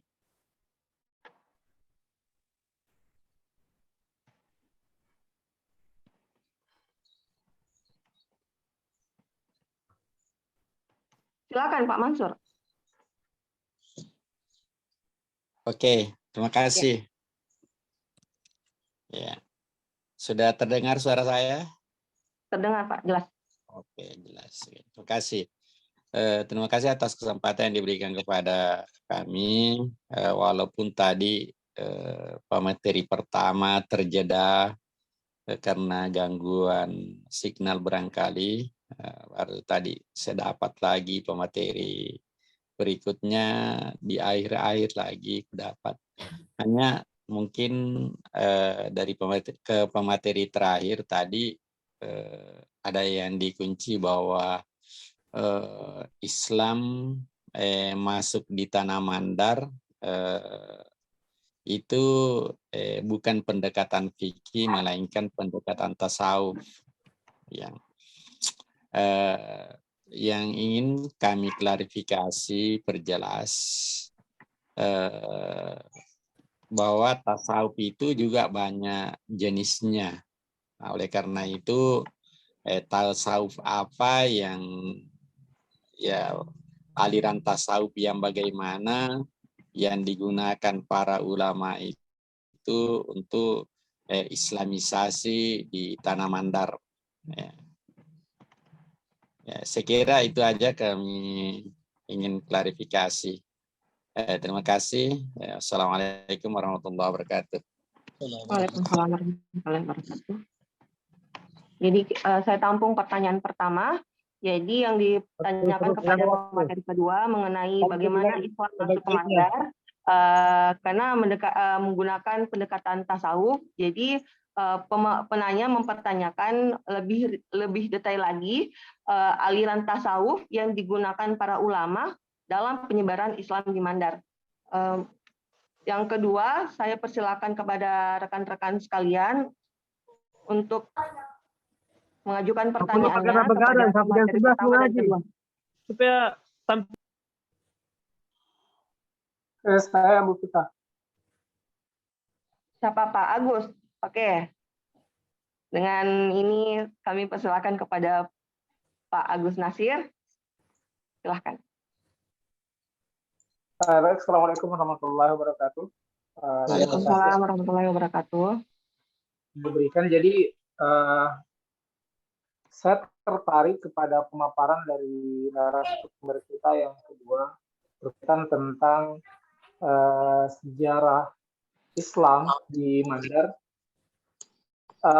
Mungkin langsung saja yang ingin saya tanyakan berkaitan tentang Islam di Tanah Mandar.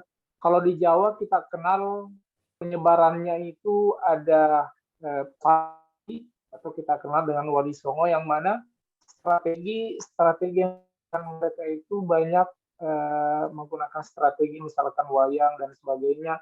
Nah, kira-kira kalau di Tanah Mandar sendiri itu strategi utama yang dilakukan para ulama-ulama kita dalam menyebarkan agama Islam sehingga di sana itu mudah diterima oleh masyarakat Mandar pada saat itu.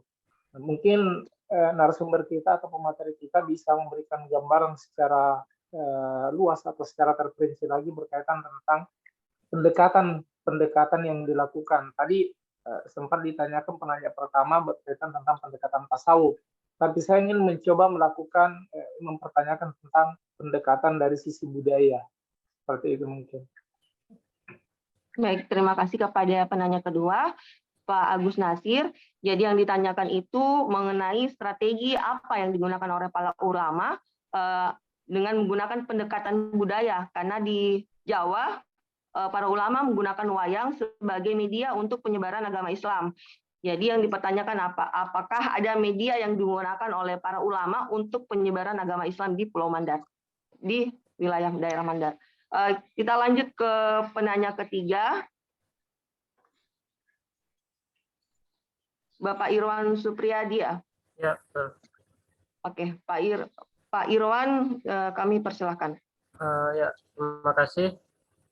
Barangkali pertanyaan saya untuk narasumber yang kedua, selalu menarik membahas tentang penyebaran Islam di berbagai wilayah Nusantara. Tentu ketika penyebaran Islam itu setiap dai atau setiap mubalik akan berhadapan dengan agama atau kepercayaan lokal. Nah, saya belum mendapatkan informasi, belum begitu banyak mendapatkan informasi terkait dengan kepercayaan lokal yang berkembang sebelum datangnya Islam di Tanah Mandar. Karena ini juga nanti akan berpengaruh terhadap penerimaan Islam sebagai agama yang baru masuk di Tanah Mandar. Barangkali itu sementara dari saya. Terima kasih. Assalamualaikum warahmatullahi wabarakatuh. Waalaikumsalam warahmatullahi wabarakatuh. Jadi pertanyaan dari yang ketiga itu mengenai apakah ada kepercayaan dari masyarakat lokal sebelum Islam masuk ke Tanah Mandar. Ini yang mau didengar penjelasan lebih detailnya. Untuk sesi pertama cukup 3 pertanyaan dulu.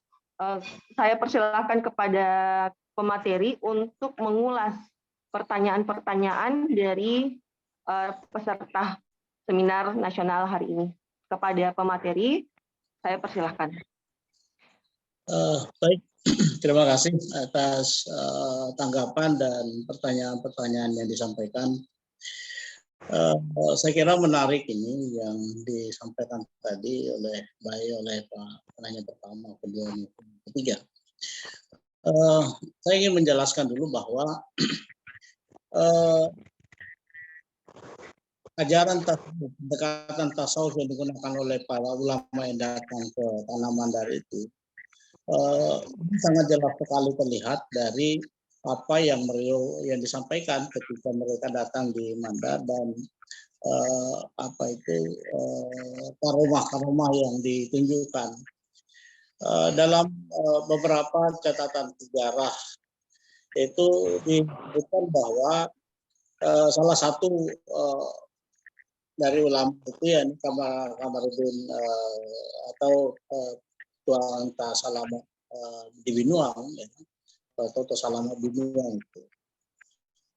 Ketika untuk meyakinkan, ya, salah satu cara meyakinkan itu beliau diminta oleh Raja untuk menunjukkan apa kelebihannya, apa yang dia miliki.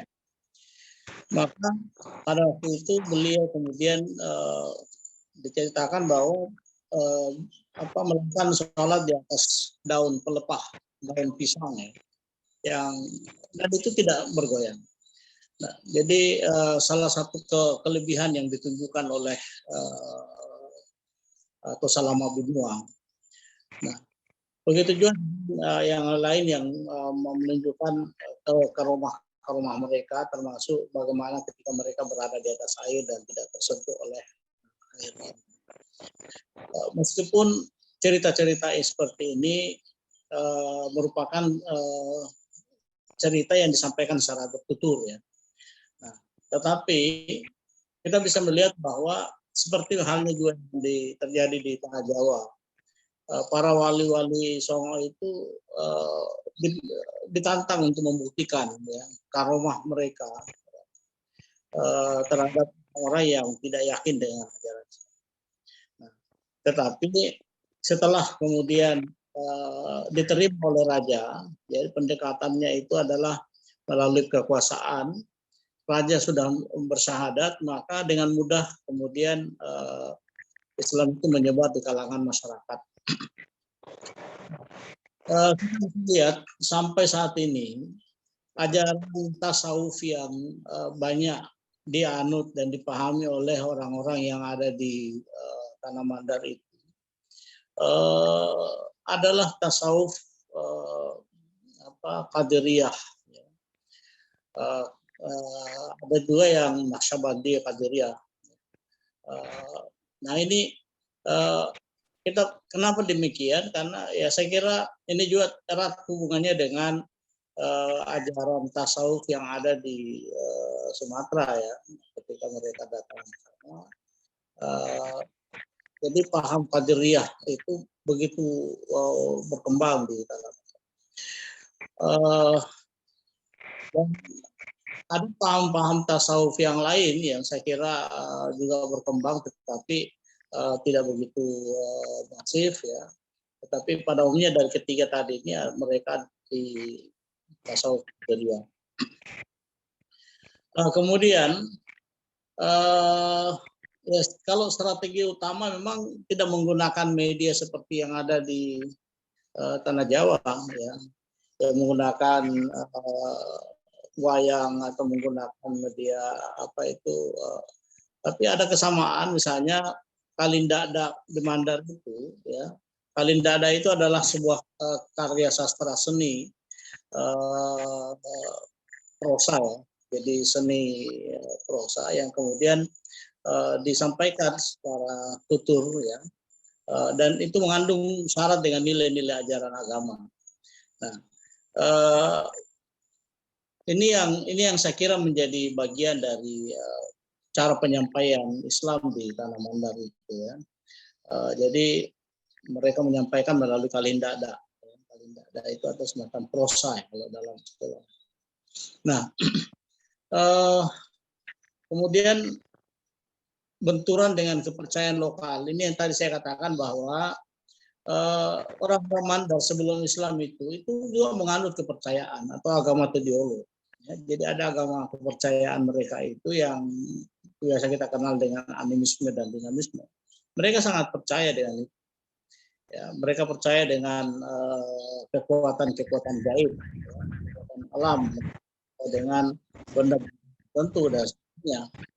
Nah, ketika Islam masuk, kepercayaan ini tidak serta-merta ditolak, tidak serta-merta ditinggalkan oleh para ulama-ulama penyebar Islam di Tanah Mandar, justru ya kepercayaan terhadap hal-hal yang gaib, terhadap hal-hal yang bersifat supranatural, ya kepercayaan terhadap roh-roh leluhur dan kekuatan-kekuatan gaib lainnya, ya ini yang biasa disandarkan kepada alam, ini justru dicoba dijadikan sebagai cara untuk tidak secara langsung ya menolak paham mereka. Kayak bagaimana mengajak mereka untuk menganut Islam, lalu kemudian kebiasaan, kepercayaan mereka anut itu secara perlahan-lahan diubah, ya. Pendekatannya diubah. Nah, kita kenallah kemudian rasa takjub mereka terhadap benda-benda, ya, lalu kemudian terhadap alam dan sebagainya, itu kemudian dirubah menjadi tradisi-tradisi masyarakat yang diislamisasi. Maka saya katakan tadi terjadi sebuah sinkretisasi, ya, sinkretisasi paham. Nah, biasanya dalam kehidupan orang Mandar tetap ada dua tokoh yang berperan sampai saat ini. Yang pertama adalah tokoh agama, ulama-ulama. Yang kedua tetap ada tokoh-tokoh adat yang biasa kita kenal dengan istilah sandro, ya, atau dalam bahasa Mandar itu benar sando, ya. Sando. Nah, sando ini berperan dalam melaksanakan ritual-ritual budaya. Ulama itu adalah orang yang berperan dalam bidang keagamaan. Tetapi sando juga dalam menjalankan ritual-ritual mereka itu juga menggunakan ajaran-ajaran agama, doa-doa mereka dilantunkan dengan doa-doa, dengan membaca ayat-ayat Quran dan sebagainya. Misalnya ketika mau turun ke laut atau istilah pandasasi itu dimulai dengan berjanji, lalu kemudian didoakan, ya, dengan membaca doa-doa yang panjang, lalu kemudian dilakukanlah ritual budaya itu. Nah, jadi ini menunjukkan sebuah penyatuan, ada sinkretisasi di situ. Nah, kalau bukan karena paham tasawuf tadi, maka semua tradisi dan ritual-ritual budaya itu pasti tertolak. Karena kenapa? Itu dianggap sebuah perbuatan yang bertentangan dengan ajaran agama. Tetapi karena pendekatan tasawuf, kita mengenal bahwa tasawuf itu lebih kepada aspek intrinsik, ya, nilai-nilai terdalam dalam diri kita, yang kemudian inilah yang menyebabkan masyarakat Mandar itu dapat dengan mudah menerima ajaran Islam. Jadi menerima ajaran Islam satu karena memang dilakukan lebih awal oleh raja-raja mereka, sehingga dapat turun kepada masyarakat dan menerima itu. Yang kedua, karena paham yang berkembang di masyarakat yang merupakan agama atau ideologi itu atau paham kepercayaannya tadi, ya, itu beririsan, ya, tidak saling secara langsung kemudian saling menolak antara kebiasaan budaya sebelum Islam dengan ajaran Islam yang dibawa dengan pendekatan tasawuf itu. Nah, itu saya kira penyebab utama kenapa ajaran Islam itu dapat dengan mudah dan dalam waktu singkat itu menjadi agama resmi di 7 kerajaan di Tanah Mandar, ya. Jadi bukan itu di kerajaan pantai atau Pitu Babana Binanga, karena di Pitu Lunasalo itu lebih kepada ajaran agama mereka itu lebih ke Kristen, ya, bukan Islam. Jadi yang Islam itu ada di 7 kerajaan pantai. Nah, soal tasawuf tadi kita bisa lihat sampai saat ini, ya, tokoh-tokoh tasawuf itu menjadi panutan utama dan masyarakat itu lebih senang dengan cerita-cerita dan paham-paham tasawuf ketika bercerita di masyarakat kita, ya. Ajaran tarikah yang berkembang itu begitu masif sekali, ya. Jadi kalau tasawuf dengan tarikah sebenarnya merupakan dua sisi yang memiliki makna yang tidak persis sama, ya. Jadi tasawuf itu lebih kepada konsep paham yang diajarkan. Tapi kalau tarikah itu sudah masuk kepada ajaran-ajaran secara khusus yang diajarkan. Sehingga Tapi konsepnya ada yang berkembang saat ini adalah pada Qadiriyah ya dan Naqsyabandiyah.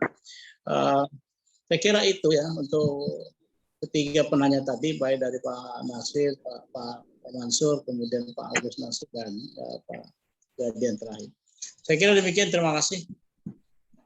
Baik, terima kasih kepada pemateri. Saya kira ini banyak ya yang perlu dipertanyakan mengenai sejarah Islam masuknya ke Mandar. Mungkin saya bisa tambahkan sesi kedua. Sekali lagi, kalau ada yang mau bertanya, kebetulan ini sepertinya pertanyaan diborong sama pemateri kedua. Apakah masih ada yang mau bertanya? Saya persilakan. Assalamualaikum. Waalaikumsalam. Silakan Pak, sebutkan namanya. Ya. Oke, terima kasih dari YAI Alamana Jeneponto dari Adnan.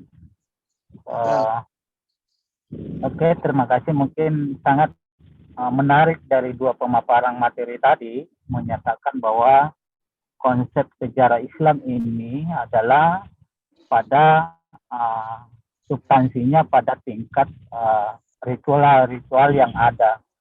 Bahkan pemateri tadi yang mengatakan bahwa adanya ada konsep tasawuf dan tarekat yang ada di Mandar.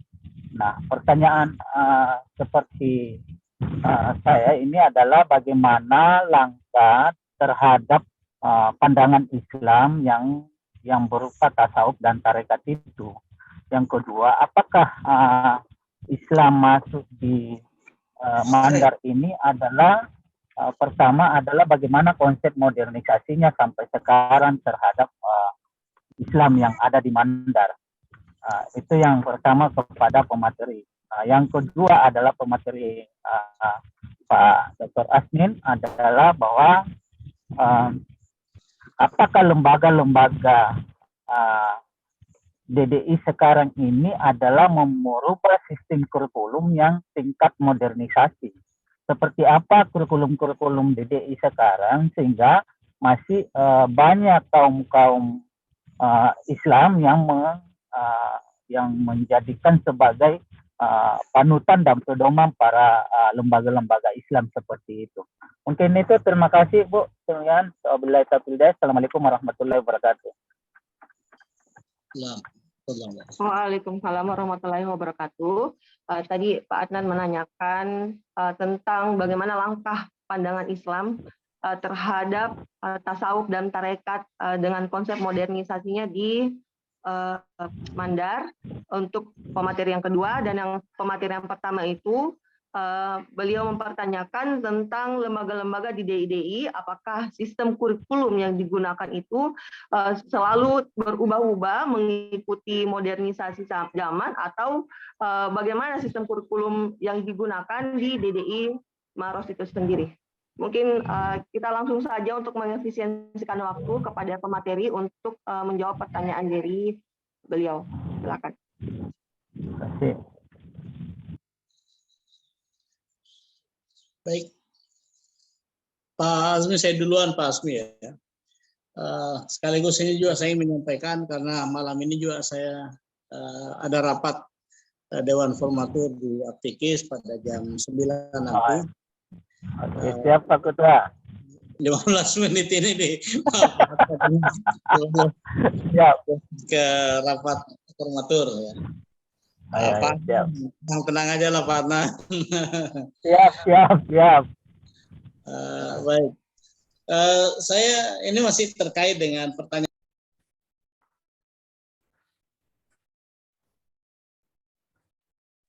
sebelumnya, maka saya ingin jelaskan juga bahwa ya kepercayaan leluhur sebelum Islam itu sangat kuat sekali ya, sangat kuat sekali pengaruhnya. Bahkan sebagian masyarakat Mandar, terutama mereka yang berada di biasa kita kenal dengan nama masyarakat Mandar tradisional gitu ya. Justru sangat yakin dengan kepercayaan gaib tersebut. Jadi ada ketenangan batin, meyakini bahwa rezeki yang mereka dapatkan itu akan lebih dikaitkan dengan nilai-nilai tradisi dan ritual-ritual tertentu. Ketika ada ritual yang tidak dijalankan itu, maka mereka menjadi terganggu kebatinannya. Tapi ketika mereka menjalankan, maka mereka menjadi lebih tenang ya dalam hidupnya. Sehingga fenomena kekuatan gaib, kekuatan dari kepercayaan mereka itu begitu kuat sekali. Ya. Nah, tetapi dengan pendekatan tasawuf, ajaran Islam yang masuk dengan pendekatan tasawuf tadi, ini memberi pergeseran. Ya. Jadi ada pergeseran nilai, pergeseran tradisi, ritual orang-orang Mandar yang tadinya nilai budayanya murni hanya sekadar kepercayaan, lalu kemudian itu masuk dalam nilai-nilai ajaran Islam. Nah, sehingga semua kegiatan itu harus dimulai dengan ritual dan ajaran Islam. Jadi salah contoh yang paling tidak pernah bisa ditinggalkan itu adalah barzanji. Acara apapun ya, barzanji acara apapun itu. Lalu kemudian pembacaan Yasin ya, Yasinan itu juga menjadi salah satu yang tidak bisa ditinggalkan. Nah, sehingga peran ulama dan tokoh-tokoh agama itu menjadi sangat penting di kalangan orang-orang Mandar. Nah, apakah ada modernisasi ya, dari paham itu? Ya, sesungguhnya di kalangan yang lebih muda itu memang mulai meninggalkan, meskipun sulit untuk lepas dari itu, tetapi tradisi itu masih terlembagakan sampai saat ini di kalangan masyarakat orang-orang Mandar. Nah, jadi kalau kita mengikuti perkembangan paham yang ada saat ini, memang begitu banyak sumber-sumber yang mereka bisa dapatkan. Ini yang menyebabkan kenapa paham-paham keagamaan itu mulai sedikit bergeser di era sekarang. Tetapi di kalangan Islam Mandar, masyarakat Mandar tradisional itu sama sekali tidak meninggalkan itu. Bahkan mereka cenderung semakin melembagakan. Jadi banyak kegiatan-kegiatan yang dilakukan di kalangan masyarakat Mandar yang menunjukkan bagaimana mereka menjaga dan memelihara ritual ya, tradisi keagamaan dan tradisi budaya mereka itu supaya tetap bisa terpelihara dengan baik. Nah, saya kira itu. Yang kedua, mereka sangat menghormati dan sangat menghargai ulama-ulama tasawuf. Ya. Kita mengenal di Tanah Mandar itu, ya, Imam Lapio sendiri itu adalah salah satu tokoh tasawuf. Ya. Dan beliau sebagian menyebut bahwa Imam Lapio itu pahamnya itu lebih kepada Naqsyabandi. Ya. Meskipun belum ini ada juga yang menyebut bahwa bukan di Naqsyabandi tapi lebih kepada Qadiriyah. Kemudian tapi memang tokoh-tokoh Qadiriyah itu begitu populer di Tanah Mandar. Kita sebut misalnya Kiai Haji Muhammad Saleh ya, lalu kemudian almarhum Kiai Haji Sabudin ya, wafurullah, dan tokoh-tokoh lain yang merupakan tokoh-tokoh tasawuf dari kalangan Qadiriyah. Kiai Haji Muhammad Saleh, Ilham Muhammad Saleh itu juga sampai saat ini masih begitu kuat sekali menyebarkan paham Qadiriyah. Jadi dari catatan itu kita lihat bahwa tarekat Qadiriyah itu begitu berkembang. Nah, saya kira itu penjelasan singkat saya. Ini sudah persiapan untuk Zoom berikutnya di Apikis ya, dalam rangka penyusunan. Saya mohon maaf mungkin tidak bisa mengikuti semuanya sampai akhir. Mungkin untuk saya mungkin sesi ini saya akhiri dan mohon pamit untuk bergeser ke sesi berikutnya. Terima kasih. Assalamualaikum warahmatullahi wabarakatuh. Waalaikumsalam warahmatullahi wabarakatuh. Kira cukup jelas penjelasan dari pemateri yang kedua. Selanjutnya pertanyaan yang kedua dari penanya yang sama tentang Apakah lembaga-lembaga di DDI merubah sistem kurikulum modernisasinya dan bagaimana sistem kurikulum yang dijalankannya? Kepada Bapak pemateri, dengan hormat, saya persilakan. Oke, terima kasih atas pertanyaannya. Terima kasih Pak Adnan ya dari Stayap Al-Amanah Jenek Ponto. Dan tadi saya membawakan tema tentang pembaharuan pendidikan Islam Darul Dakwah wal Irsyad yang khususnya DDI di Kabupaten Maros ya. Sebagaimana yang saya jelaskan, saya ingin menampilkan kembali bahwa saya tidak bisa ya. Ternyata tidak bisa. Oke, sebagaimana yang saya jelaskan tadi bahwa pembaharuan pendidikan Guru Taji Abdul Rahman Ambok Dale itu di situ ada tadi 5 poin besar yang saya tekankan. Yang pertama adalah mendirikan madrasah yang berbasis pendidikan formal dengan kurikulum yang lebih sistematik. Yang mana sebelumnya itu kurikulum yang digunakan itu adalah sistem khalaqah, mengaji, duduk bersila, kemudian dikelilingi oleh murid-muridnya yang datang dari berbagai daerah, kemudian mempelajari tentang pelajaran-pelajaran agama. Nah, dengan seiring waktu maka pembaharuan kurikulum itu juga dilakukan pembaharuan dengan mengkombinasi kurikulum pendidikan yang berbasis agama dengan kurikulum pendidikan yang berbasis umum.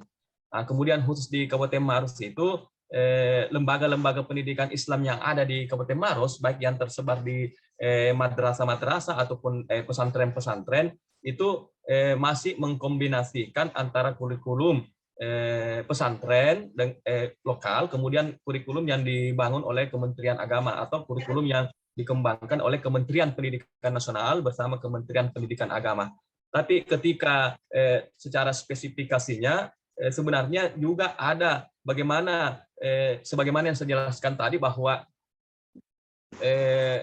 Darul Dakwah wal Irsyad itu berorientasi pada pendidikan harus menuju sebuah integrasi antara ilmu agama dan ilmu umum dan tidak ada dikotomi.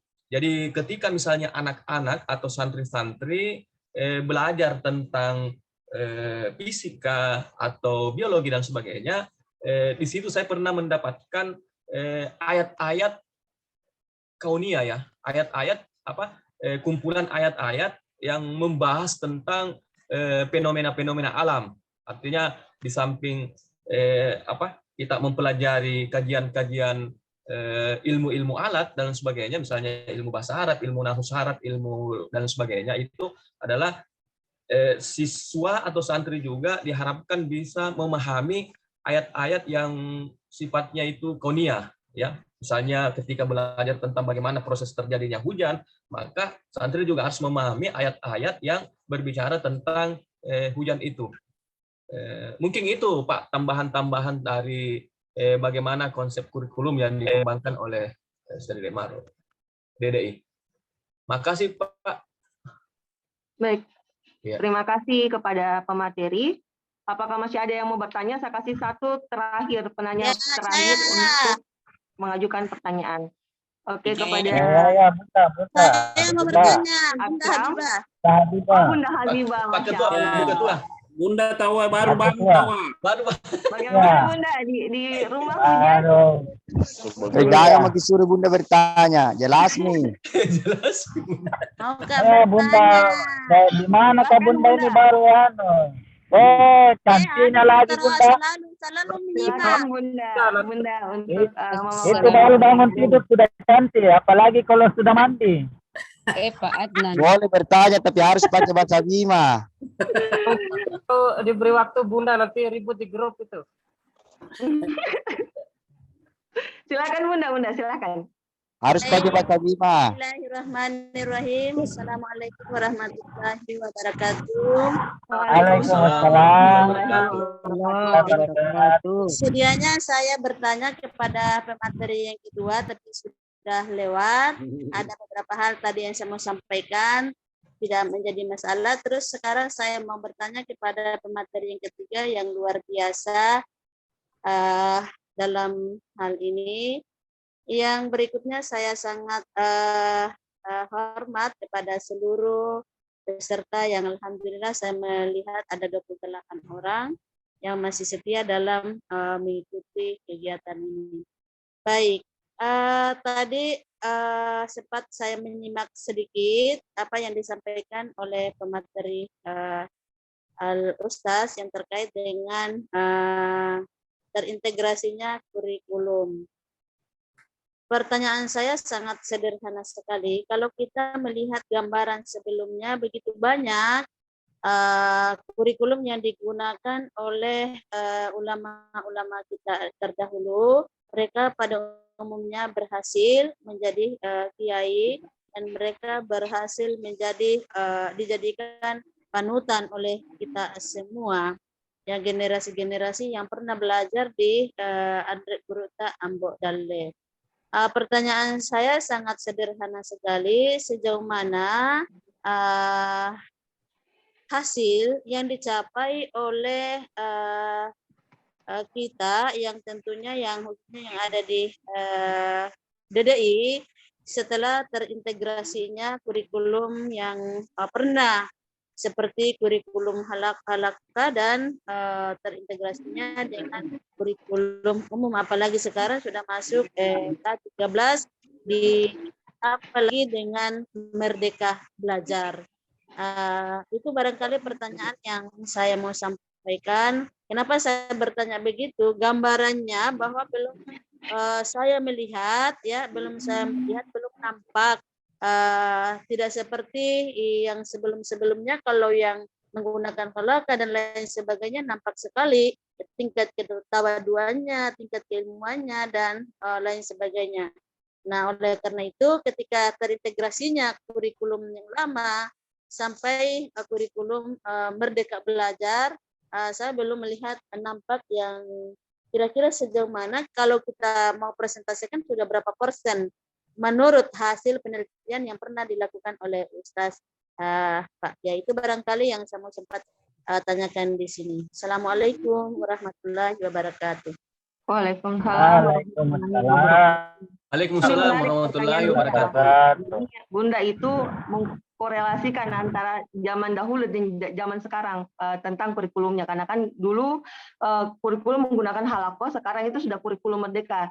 Jadi saya persilakan kepada pemateri untuk memberikan pandangannya terhadap pertanyaan dari Ibu Siti Habibah, Ibu Dr. Siti Habibah. Silakan. Oke Ibu, menarik pertanyaannya Ibu Habibah ini, Ibu Ketua Stay dari Al-Furqan, dan sebenarnya ini adalah perlu sebuah kajian yang sangat mendalam, tapi saya ingin berusaha menjawab bahwa dulu ulama-ulama kita itu menggunakan kurikulum halakha ya, mengaji, kemudian membaca kitab dan sebagainya, itu hasilnya begitu nampak sekali dalam aspek lain, misalnya aspek ketawaudan dan sebagainya. Tentu itu adalah sebuah, kalau dalam konsep DDI itu sebenarnya kita istilahnya mengenal ada namanya berkah ya, berkah ketika kita menuntut ilmu, ketika kita mengkaji Islam dengan penuh keikhlasan, dan ketika kita menghargai guru dan sebagainya, terkadang kita itu sudah di apa istilahnya dalam ada terinternalisasi pada diri kita itu nilai-nilai keilmuan dengan keikhlasan dan sebagainya, sehingga outputnya itu keberhasilan yang kita temukan di luar dalam konsep berkah itu. Tapi ketika kita bawa di dalam konsep sekarang ini, di era modern sekarang ini, perubahan kurikulum itu tetap terus ada, karena kita harus mensinkronisasikan dengan perkembangan zaman sekarang ini. Dulu ketika masih menggunakan kurikulum halakha melahirkan alumni-alumni, sekarang apa istilahnya, lulusan-lulusan itu tidak hanya ingin fokus kepada aspek pendalaman ilmu agama saja, tapi bagaimana alumni-alumni atau keluaran-keluaran DDI itu juga bisa berkiprah di luar agama. Oleh karena itu, disinilah perlunya mengkombinasi antara kurikulum nasional atau kurikulum yang bersifat umum itu, agar alumni-alumni ini bisa juga melanjutkan pendidikannya di lembaga-lembaga pendidikan umum. Oleh karena itu, hasilnya ketika kita bertanya tentang hasilnya, banyak sekarang ini alumni-alumni DDI yang melanjutkan pendidikannya di Unhas, di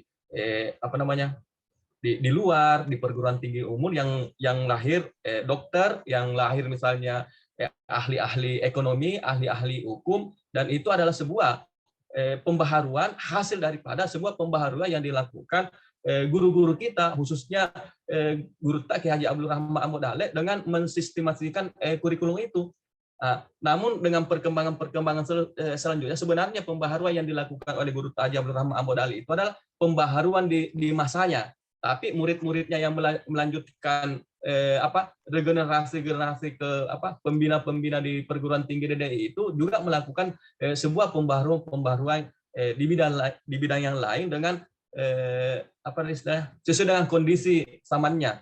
Mungkin itu, Bu. Kalau terkait tentang penelitian sebenarnya sebagaimana berapa persentase yang melanjutkan perkuliahan dan berhasil mengkombinasikan ilmu pengetahuan itu, kami belum pernah sebenarnya meneliti tentang sejauh mana berapa persentase keberhasilan tersebut. Mungkin itu, Bu, untuk sementara. Siapa tahu ada lagi yang lain. Baik, alhamdulillah. Dari gambarannya sudah sudah nampak indikator-indikator keberhasilan daripada kurikulum yang dikombinasikan. Terima kasih, Pak Ustaz. Terima kasih, Bu. Terima kasih kepada para penanya dan para pemateri. Bagaimana teman-teman yang lain? Masih semangat? Closing statement. Oke. Semangat, Kak. Bertambah Saya pesertanya. menunggu dulu. Kalau memang masih Menjadi semangat, saya mau 32. buka sesi Masih selanjutnya. ada Tapi kalau bilang Akram yang mau closing bertanya. statement, Akram itu tahu. Alhamdulillah semangat. Saya ini Oke. sementara di perjalanan. Masya Allah. Menuju mana, Ki, Pak? Di mana Ki Dinda? Dari Jeneponto mau ke Rumah Makassar. Pak Akram, ayo Pak Akram.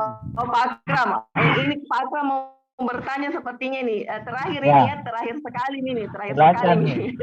Silakan Pak Akram. Ya, terima kasih Ibu Moderator. Bismillahirrahmanirrahim. Assalamualaikum warahmatullahi wabarakatuh. Mana Waalaikumsalam warahmatullahi wabarakatuh. Bunda, Kenapa gambarnya tidak kata mulutnya? aduh baru pulang dari kampus juga Ya. ini Bunda. Aduh, Allah. Mantap. Ya baik. Terima kasih atas kesempatan yang diberikan kepada saya. Tentulah bahwa pemaparan ataupun materi yang dibawakan oleh narasumber kita yang sangat luar biasa terkait dengan pembaharuan nilai-nilai Islam yang potokohannya adalah Ambon Dalek. Ya, jadi Ambon Dalek itu diidentikan dengan DDI-nya seperti itu. Dan itu merupakan bukti dan kilas sejarah yang kita tidak bisa pungkiri. Tentulah bahwa adanya DDI ini menjadi sebuah pelopor dalam nilai pendidikan Islam, khususnya adalah Darul Dakwah wal Irsyad, selalu menggandeng yang namanya sebuah arena kultur dan budaya yang ada di tanah Sulawesi. Pertanyaan kemudian adalah apa saja pendekatan yang dibawa Andre Geruta Mbok Dalek dalam konteks pendidikan Islam ini yang menggandeng dengan nilai-nilai arena kultur budaya yang ada di Sulawesi Selatan tentunya. Itu pertanyaan pertama. Yang kedua, sebenarnya pertanyaan ini saya arahkan ke pemangkala kedua, ya, karena proses islamisasi yang ada di Tanah Mandar. Nah, bicara tentang proses islamisasi khususnya, tentulah kita ketahui bahwa sebelum Islam masuk dalam suatu wilayah, dalam suatu sebuah kampung ataupun tradisi-tradisi, tentulah bahwa tradisi-tradisi yang ada di wilayah itu, ya, pasti kalau bahasa-bahasanya Samsul Rijal Adnan dalam sebuah penelitian Litbang itu mengatakan ada temu tengkar. Ada yang namanya sebuah temu tengkar antara proses pencampuran antara agama dan budaya. Nah, ini. Jadi mungkin bisa kami minta konfirmasi dari pemateri kedua, walaupun sebenarnya materi ini dikhususkan sebenarnya Pak Dr. Haji Ayahanda Dr. Haji Maslim Halim, tapi sekiranya bisa kita diberikan semacam konfirmasi ataupun gambaran-gambaran singkat terkait apa sih bagaimana pertemuan itu antara perjumpaan antara budaya dan agama, sehingga nilai-nilai yang sebenarnya dalam budaya itu yang secara nalar bahkan secara secara rasio banyak orang menganggapan bahwa sebenarnya perjumpaan antara agama dan budaya ini sebenarnya kadang mendapatkan sebuah apa namanya ya, sebuah pendapat-pendapat yang bisa melahirkan pembeda dalam sebuah masyarakat. Nah, mungkin bisa diberikan apa namanya sedikit pandangan-pandangan sehingga alur antara perjumpaan agama dan budaya ini ketika kita kaitkan dalam konteks islamisasi Islam, baik itu di tanahnya Mandar mungkin ataupun di tanah lain, baik di suku Kajan juga ada seperti itu. Nah, itu bisa memberikan sebuah solusi sehingga apa namanya paradigma yang seperti ini ya itu tidak monoton apa namanya ya, bahkan tidak monoton ini ya, kadang mengatakan bahwa tidak mungkin agama dan budaya itu dicampur adukan. Saya kira cukup. Ya, kami kembalikan kepada Ibu Moderator. Baik, terima kasih. Pertanyaan yang terakhir dari Pak Akram. Tadi pertanyaan kepada pemateri pertama mengenai pendekatan. Ini lagi-lagi kita berbicara tentang pendekatan. Pendekatan apa yang digunakan oleh Andre Gurunta, mohon maaf saya bukan orang Bugis jadi agak kesulitan, Andre Gurunta, Ambok Dale yang berkaitan dengan nilai budaya. Jadi ini mengkaitkan lagi dengan budaya, dan pertanyaan yang saya simpan ini sebenarnya ini paling sering karena antara syariat dengan budaya itu kadang tidak bisa saling terlepas. Karena syariat dibawa melalui budaya-budaya yang ada di situ, sehingga budaya yang berkembang di wilayah tersebut menjadi ciri khas atau pembeda, betul tadi dikatakan penanya, itu menjadi pembeda di tiap-tiap daerah. Dan bagaimana sehingga budaya itu tidak menjadi lebih dominan daripada syariatnya. Ini menarik juga untuk dibahas, tapi saya rasa ini cukup disimpan saja, karena kebetulan pemateri yang kedua sudah closing. Saya lanjut saja kepada pemateri pertama, silakan kepada Bapak Muhammad Azmi, MPDI, dengan hormat disilakan. Mataram tuh, kan ada dia bilang, ombaknya sudah besar kan, jadi ombaknya besar. Ibu-ibu. Oke, makasih Pak, terima kasih atas pertanyaannya. Sebenarnya pertanyaannya ini menarik sekali ya, karena lari ke persoalan agama dan budaya, dan mudah-mudahan nanti kita akan berdiskusi lagi bagaimana misalnya pendidikan itu, lembaga-lembaga pendidikan itu bisa budaya itu bisa diakomodasi dengan mensinkronkan dengan nilai-nilai ajaran agama, nilai-nilai ajaran agama Islam. Yang pertama dulu yang saya ingin jawab bahwa bagaimana pendekatan yang dilakukan oleh Guru Haji Abdul Rahman Dale terhadap perkembangan budaya lokal dan sebagainya. Saya melihat bahwa Guru Haji Abdul Rahman Ambodale itu ketika pada awalnya saya tadi menjelaskan bahwa ketika dia ingin menyebarkan atau mengembangkan Madrasah Arabiyatul Islamiyah Mangkoso itu, dia itu berbeda dengan Guru As'ad. Dia itu tidak mau membuka cabang-cabang, kemudian Guru Abdul Rahman Ambodale itu adalah membuka cabang di berbagai daerah untuk mengembangkan nilai-nilai ajaran agama Islam ini dengan memberikan kesempatan kepada semua warga masyarakat yang ingin belajar tentang agama. Nah, ketika kita mengetahui bahwa pada masa awal abad ke-19 itu ketika Mangkoso waktu itu kan sangat istilahnya sebagaimana yang saya jelaskan tadi, Peta Sopeng itu membangun masjid, tiga masjid yang beliau bangun, namun karena kondisi sosial pada saat itu masyarakat kurang masuk masjid, akhirnya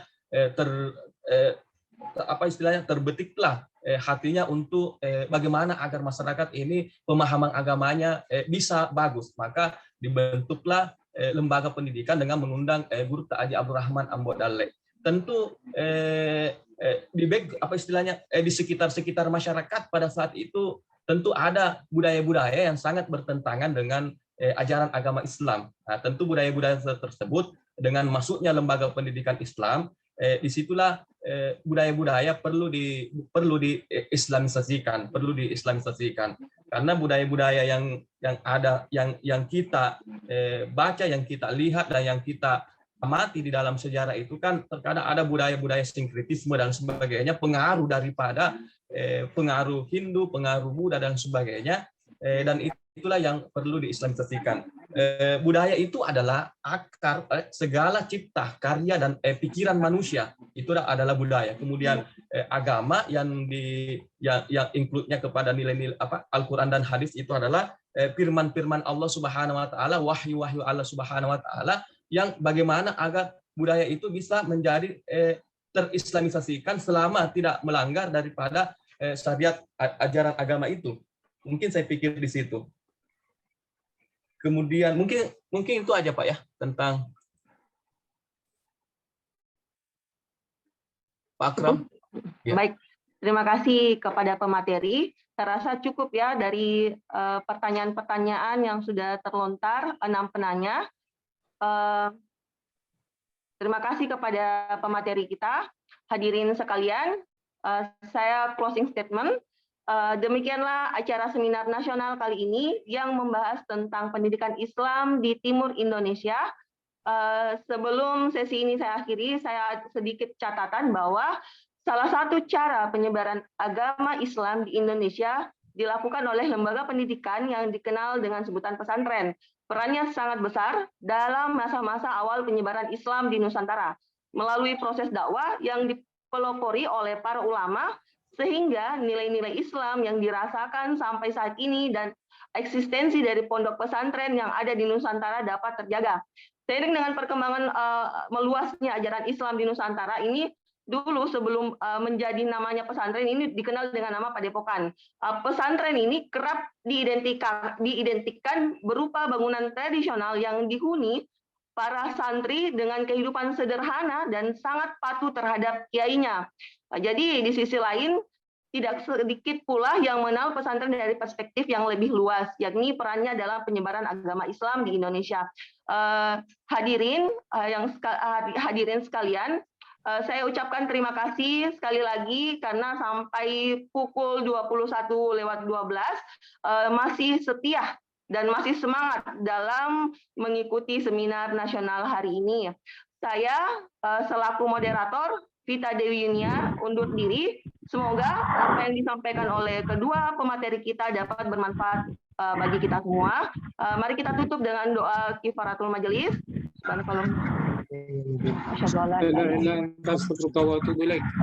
Wabillahi taufiq wal hidayah. Wassalamualaikum warahmatullahi wabarakatuh. Terima kasih. Semuanya. Saya kembalikan kepada host. Terima kasih moderator, terima kasih Bapak Ibu semua telah berkenan masih bersama-sama dengan kita. Nampaknya diskusi sangat menarik sehingga kita melewati jadwal, namun demikian ini suasana hujan, suasana cuaca ekstrim di Makassar dan di Sulawesi Selatan mudah-mudahan bisa segera berlalu. Yang kedua Bapak Ibu, silakan nanti boleh disimak melalui Facebook maupun YouTube saya rekamannya, sehingga mohon berkenan untuk dimulai obrolan-obrolan tadi dituliskan sehingga menjadi bahan buku. Kita boleh terbitkan buku di awal tahun 2023. Jadi diskusi-diskusi ini sejatinya hanya sebagai permulaan supaya kita boleh menuliskan apa yang menjadi percakapan, diskusi, dan apa yang direkam dari aktivitas kita semua.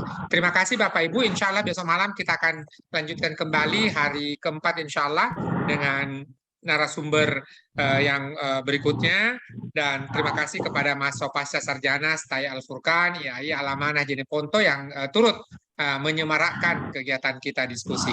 Sekian, mohon maaf atas segala kekurangan. Billahi taufiq wal hidayah. Assalamualaikum warahmatullahi wabarakatuh. Selamat melanjutkan aktivitas, selamat istirahat Bapak Ibu semua yang dalam perjalanan. Pak Adnan, Yai Alamana, semoga lancar di perjalanan sampai di tujuan. Amin. Sampai jumpa besok malam semua Bapak Ibu. Saya akhiri Zoom-nya.